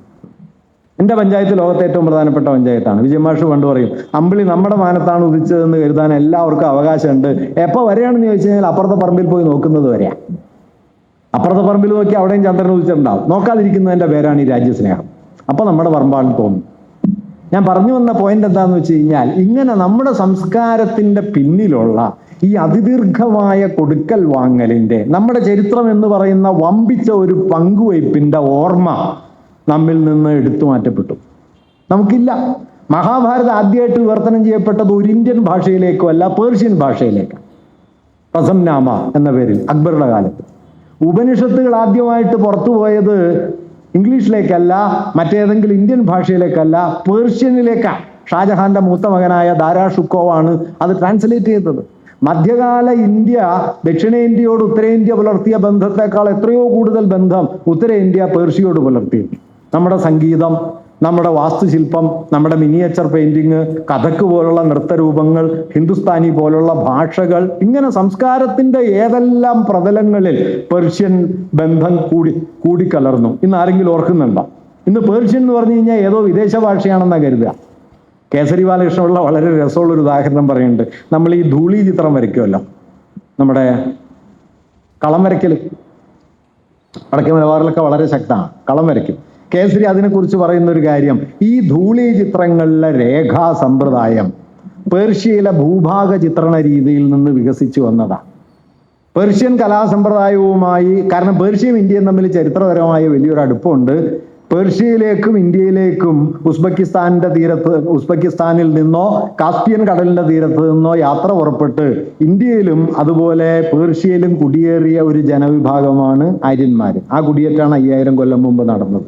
അതുകൊണ്ടാണ് നമ്മുടെ ഋഗ്വേദത്തിൽ കാണുന്ന മിക്കവാറും എല്ലാ ദൈവങ്ങളെയും സെന്റവസ്ഥയിൽ കാണാൻ പറ്റും, പേർഷ്യക്കാരുടെ വേദത്തിൽ കാണാൻ പറ്റും. ഈ പേർഷ്യയുമായുള്ള ഇന്ത്യയുടെ പ്രാചീനമായ ഒരു കൊടുക്കൽ വാങ്ങൽ മൂലം പേർഷ്യയിലെ കലാരീതികൾ, ആഖ്യാനക്രമങ്ങൾ, ഭാഷാരൂപങ്ങളൊക്കെ ഇന്ത്യയിലേക്ക് വരികയും പേർഷ്യൻ ചിത്രകലയുടെ രേഖാ സമ്പ്രദായം ഇന്ത്യയിലേക്ക് തുടരുകയും അജന്തയിൽ അത് റിഫ്ലക്റ്റ് ചെയ്യുകയും അജന്തയിൽ നിന്ന് നമ്മുടെ ചുമർചിത്ര പാരമ്പര്യത്തിലേക്ക് എത്തുകയും, വടക്കേ മലബാറിൽ പോയി നോക്കിയാൽ, കുമ്പളയിലും പരിസരത്തും ഒക്കെ നോക്കിയാൽ അവിടെയുള്ള ചുമർചിത്രങ്ങളിൽ ഈ അജന്ത ചിത്രങ്ങളുടെ വളരെ എലോങ്ങേറ്റഡ് ആയ ദീർഘകായമായ രൂപം നമുക്ക് കാണാനായിട്ട് കഴിയും. അങ്ങനെ ചുമർചിത്രത്തിൽ നിന്ന് അതിന് രൂപാന്തരം വന്ന് നമ്മുടെ ധൂളി ചിത്രത്തിലേക്ക് വരികയും ചെയ്തു. ഇതാണ് കേസരി നിർദ്ദേശിക്കുന്നത്. ഇതിന്റെ അർത്ഥം എന്താണെന്നറിയോ? നിങ്ങൾ നിങ്ങളുടെ വീട്ടുമുറ്റത്ത് ഭദ്രകാളിയോട് പടം വരയ്ക്കുന്ന സമയത്ത് അതിൽ പേർഷ്യയുണ്ട് എന്നാണ്. അതിൽ പേർഷ്യയുണ്ട്. അങ്ങനെ മനസ്സിലാക്കുമ്പോഴാണ് ഇപ്പൊ കയ്യിൽ വാച്ചിൽ സമയം നോക്കിയാൽ ഇപ്പൊ 5:20 ആയിട്ടുണ്ടാവും എന്ന് തോന്നുന്നു. 5:20. ഞാനൊരു പ്രവചനശേഷിയുള്ള ആളാണ് എന്ന് എനിക്ക് തന്നെ ഒരു അഭിമാനം തോന്നുന്നു. നിങ്ങളിൽ പലരും ആലോചിക്കുന്നുണ്ട്, ഇത്രയും മനസ്സിലാക്കിയിട്ട് ഇയാൾ നിർത്തുന്നില്ലല്ലോ എന്ന് നിങ്ങൾ ആലോചിക്കുകയും ചെയ്യുന്നുണ്ട്. നിങ്ങൾ എപ്പോഴെങ്കിലും ആലോചിച്ചിട്ടുണ്ടോ ഈ 60 സെക്കൻഡ് 1 മിനിറ്റ്, 60 മിനിറ്റ് 1 മണിക്കൂർ, 24 മണിക്കൂർ 1 ദിവസം, 7 ദിവസം ഒരാഴ്ച, 12 മാസം 1 വർഷം എന്നൊക്കെയുള്ളതിൻ്റെ ഈ അടിസ്ഥാന സംഖ്യകൾ എവിടെ നിന്നാണ് വന്നത്? 60 ഇന്ത്യൻ സംഖ്യാ സമ്പ്രദായത്തിൽ ഒരു ബേസിക് യൂണിറ്റ് അല്ല, നമുക്കറിയാലോ. നമ്മൾ 10, 100, 1000 അങ്ങനെ വികസിക്കുന്നതാണല്ലോ. എവിടെ നിന്നാണ് 60 വന്നത്? എവിടെ നിന്നാണ് 7, 12, 24 ഒക്കെ വന്നത്? ഇത് പൊതുവർഷാരംഭത്തിന് അഥവാ ക്രിസ്തു വർഷാരംഭത്തിനും ഏതാണ്ട് 4000 കൊല്ലം മുമ്പ് ഇന്നത്തെ ഇറാഖ് എന്ന് വിളിക്കുന്ന പ്രദേശത്ത് രൂപപ്പെട്ട 3 സുപ്രധാന നാഗരികതകളിൽ ഒന്നിൽ പിറവിയെടുത്തതാണ്. അസീറിയ, സുമേറിയ, ബാബിലോണിയ എന്നൊക്കെ ഉണ്ടല്ലോ. അതിൽ അസീറിയക്കാരുണ്ടാക്കിയ സംഖ്യാസമ്പ്രദായത്തിലാണ് 60 ബേസിക് യൂണിറ്റ് ആയിട്ടുള്ളത്. ആ 60 എന്നുള്ള ബേസിക് യൂണിറ്റിനെ മുൻനിർത്തി അവർ കാലഗണന നടത്തിയിരുന്നു. ആ കാലഗണനയുടെ തുടർച്ചയിലാണ് നമ്മൾ ഇപ്പോഴും സമയത്തെ അളക്കുന്നത്. അതുകൊണ്ട് 5:25 എന്ന് പറയുന്ന സമയത്ത് 6000 കൊല്ലം പഴക്കമുള്ള ഒരു സുമേറിയൻ പാരമ്പര്യത്തിനുള്ളിൽ നിന്നിട്ടാണ് നമ്മൾ അത് മനസ്സിലാക്കുന്നത് എന്ന് ഓർത്താൽ കുറച്ചൊരാശ്വാസം ഉണ്ടാവും ഈ സൂക്കേടിന്. അല്ലാതെ നമ്മൾ നമ്മുടേത് മാത്രമായ എന്തോ വിശേഷ ജ്ഞാനത്തിൽ, വിശേഷ സംസ്കാരത്തിൽ ജീവിക്കുന്നു എന്നുള്ളത് അസംബന്ധമാണ്. അതുകൊണ്ടാണ് ഞാൻ പറഞ്ഞത്, ജീവിതത്തിന്റെ ഏത് പ്രതലെടുത്ത് നോക്കിക്കോളൂ. ഭക്ഷണമാകട്ടെ, വസ്ത്രമാകട്ടെ, സമയമാകട്ടെ, ദൈവമാകട്ടെ, പ്രാർത്ഥനയാകട്ടെ, എന്തുമാകട്ടെ, അതിൽ മനുഷ്യവംശം ചേർത്ത് വയ്ക്കുന്ന നിരവധി പാരമ്പര്യങ്ങളുണ്ട്, സാംസ്കാരിക സ്വരൂപങ്ങളുണ്ട്. ഇതിനെക്കുറിച്ചുള്ള തിരിച്ചറിവാണ് അഥവാ ചരിത്രം എന്ന് പറയുന്നത്. വിശാലാർത്ഥത്തിൽ മനുഷ്യവംശത്തിന്റെ പങ്കുവയ്പ്പിന്റെ ചരിത്രമാണ് എന്ന ബോധ്യമാണ് ഒരുപക്ഷെ മതനിരപേക്ഷതയുടെ ആധാര തത്വം. നമ്മൾ മാത്രമല്ല, നമ്മളെല്ലാവരും കൂടി ചേർന്നതാണ് എന്നത്. നിർഭാഗ്യവശാൽ ആ ഓർമ്മ നമുക്കില്ല. അതാണ് റോമില ഥാപ്പർ പറഞ്ഞ കാര്യം ഞാൻ പറഞ്ഞത്. ചരിത്ര വിജ്ഞാനമൊക്കെ നന്നായിട്ട് വന്നു, പക്ഷെ നാട്ടുകാർക്ക് ഓർമ്മയില്ല. നാട്ടുകാർക്ക് ഓർമ്മ എന്താണ്? പ്രാചീന ഇന്ത്യ എന്ന് പറഞ്ഞാൽ ഹിന്ദു ഇന്ത്യയാണ്, മധ്യകാല ഇന്ത്യ എന്ന് പറഞ്ഞാൽ മുസ്ലിം ഇന്ത്യയാണ്, ഹിന്ദുക്കളും മുസ്ലിങ്ങളും തമ്മിൽ നിറഞ്ഞ അടിയാണ്, ശത്രുതയാണ്, കൊലയാണ് എന്നാണ്. ഔറംഗസീബും ശിവജിയും തമ്മിൽ യുദ്ധം ചെയ്യുന്ന സമയത്ത് ഔറംഗസീബിന് വേണ്ടി യുദ്ധം ചെയ്ത് ശിവജിയെ തടവിലാക്കുന്ന ആളുകളിൽ ഒരാളുടെ പേര് രാജാ ജയസിംഹൻ എന്നാണ്, രജപുത്ര തലവൻ. അല്ലാതെ ഹിന്ദുക്കളെല്ലാം ശിവജിയുടെ കൂടെ, മുസ്ലിങ്ങളെല്ലാം ഔറംഗസീബിന്റെ കൂടെ ഒരു ഹിന്ദു മുസ്ലിം യുദ്ധം എന്നൊക്കെ ഈ സംഖ്യകൾ പറഞ്ഞുണ്ടാക്കുന്നതിന് യാതൊരു ചരിത്രപരമായ അടിസ്ഥാനവും ഇല്ല. അടി നടക്കുന്നുണ്ട് കാശിന് വേണ്ടിയിട്ടാ. ഇപ്പൊ മധ്യകാല ക്ഷേത്രാക്രമണങ്ങൾ നടന്നു. എന്തിനാണ് ക്ഷേത്രാക്രമണം?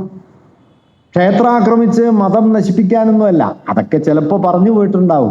അടിസ്ഥാന കാര്യം, അമ്പലത്തിന് കാശുണ്ട് ഇഷ്ടം പോലെ, ഡി നിലവറ തുറന്നിട്ട് പോലുമില്ല. അല്ലാതെ തന്നെ 1.25 ലക്ഷം കോടി റുപ്യുണ്ട്. ഇപ്പൊ 17 തവണയോ മറ്റോ ആണ് മുഹമ്മദ് ഗസ്റ്റിനെ സോമനാഥ ആക്രമിച്ചത്. ആധുനിക ഇന്ത്യയുടെ ചരിത്രത്തിൽ ഏറ്റവും വലിയ പൊളിറ്റിക്കൽ ഇഷ്യൂ ആയിരുന്നല്ലോ സോമനാഥ ക്ഷേത്രാക്രമണം. അങ്ങനെ ഒരു ആക്രമണം നടന്നിട്ടുണ്ടോ എന്നുള്ളതിനെ കുറിച്ച് റോമില ഥാപ്പർ വലിയൊരു പുസ്തകം തന്നെ എഴുതിയിട്ടുണ്ട്, the many voices of Somanatha എന്ന പേരിൽ. അത് നടന്നില്ല എന്നുള്ളത് നിൽക്കട്ടെ. ഞാൻ വളരെ സിമ്പിളായൊരു ചോദ്യം ചോദിക്കാം.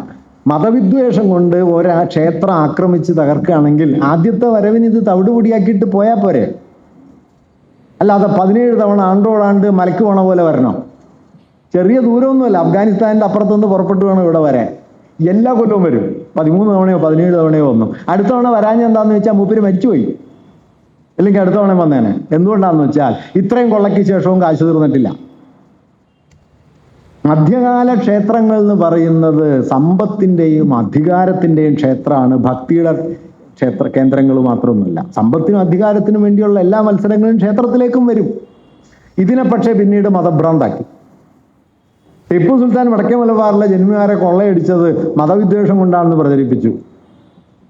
ടിപ്പു സുൽത്താൻ, ഇതേ ടിപ്പു ആണ് മൈസൂരില് അവിടുത്തെ ശൃംഗേരി മഠാധിപതിക്ക് പണം കൊടുത്തുകൊണ്ടിരുന്നത്.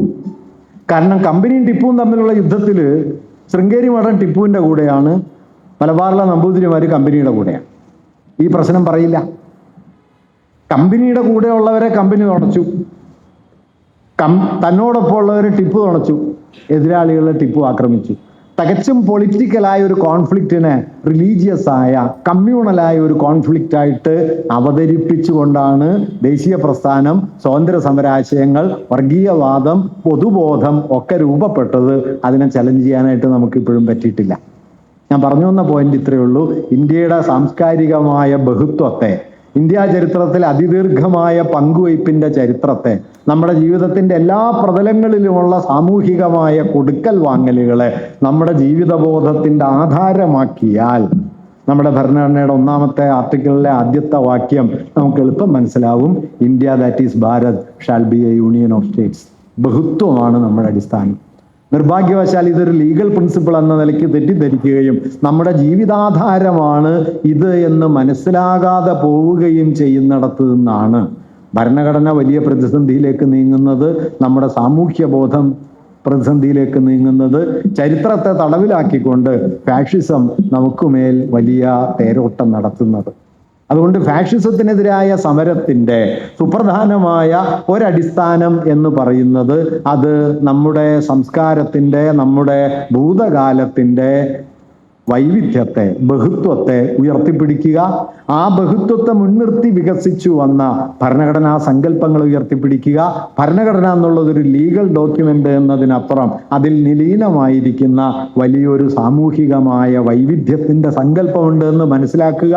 ആ ബോധ്യത്തെ നമ്മുടെ വിദ്യാഭ്യാസത്തിന്റെ, വിജ്ഞാനത്തിന്റെ ആധാരമാക്കി മാറ്റുക. ഇതിനെല്ലാം തകർക്കുന്ന ഒന്നായിട്ടാണ് വാസ്തവത്തിൽ ഇന്ന് ഇന്ത്യയിലെ വർഗീയ ഭരണകൂടം നിലനിൽക്കുന്നത്. അതിനെതിരെ ആകാവുന്ന ഏത് പ്രതലത്തിലും പ്രതിരോധിക്കുക എന്നതാണ് ജനാധിപത്യ വിശ്വാസികളുടെ വലിയൊരു ഉത്തരവാദിത്തം. എല്ലാ സമരമൊന്നും ജയിക്കണം എന്നൊന്നുമില്ല കേട്ടോ.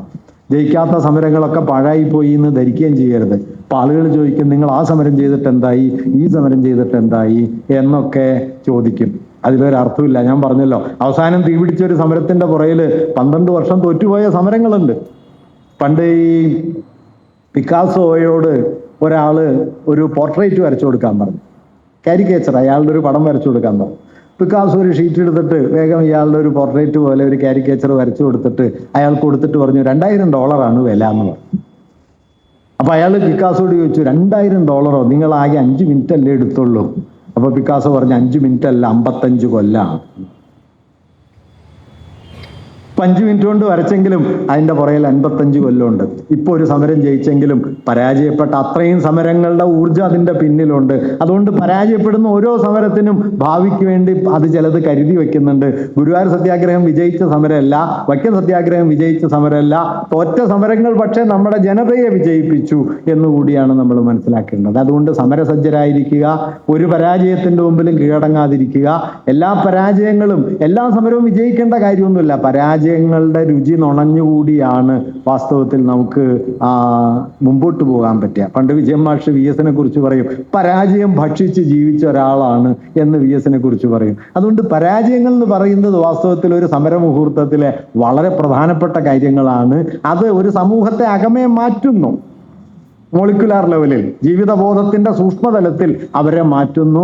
അത്തരത്തിലുള്ള അടിസ്ഥാനപരമായ ഒരു സമരമുഖം നമ്മുടെ ജീവിതത്തിന്റെ എല്ലാ പ്രതലങ്ങളിലും തുറക്കാൻ നമ്മുടെ ആലോചനകൾക്ക് കഴിയണം. നമ്മുടെ സംഘടനാ സമ്മേളനങ്ങൾ കേവലം സംഘടനാ സമ്മേളനങ്ങൾക്കപ്പുറം അത്തരത്തിലുള്ള ഒരു അവബോധ രൂപീകരണത്തിനുള്ള വലിയ വഴികളാക്കി മാറ്റണം. നമ്മെ തന്നെ നവീകരിക്കാനും നമ്മെ തന്നെ ഊർജിതമാക്കാനും അറിവിനെ ഒരു സമരമുഖമാക്കി മാറ്റാനുമുള്ള വലിയ പരിശ്രമങ്ങളായി നമ്മുടെ സംഘടനാ സമ്മേളനങ്ങളെ കൂടി മാറ്റിക്കൊണ്ട് കൂടുതൽ വലിയ ചെറുത്തുനിൽപ്പിന്റെ വഴികൾ നമുക്ക് തുറക്കാനുണ്ട് എന്ന ബോധ്യത്തിലേക്ക് കടക്കാൻ ഈ ആലോചനകളെ നിങ്ങൾ ഉപയോഗപ്പെടുത്തണം എന്നുകൂടി അഭ്യർത്ഥിച്ചുകൊണ്ട് ഞാൻ അവസാനിപ്പിക്കുന്നു. നിങ്ങൾക്ക് അഭ്യാസം.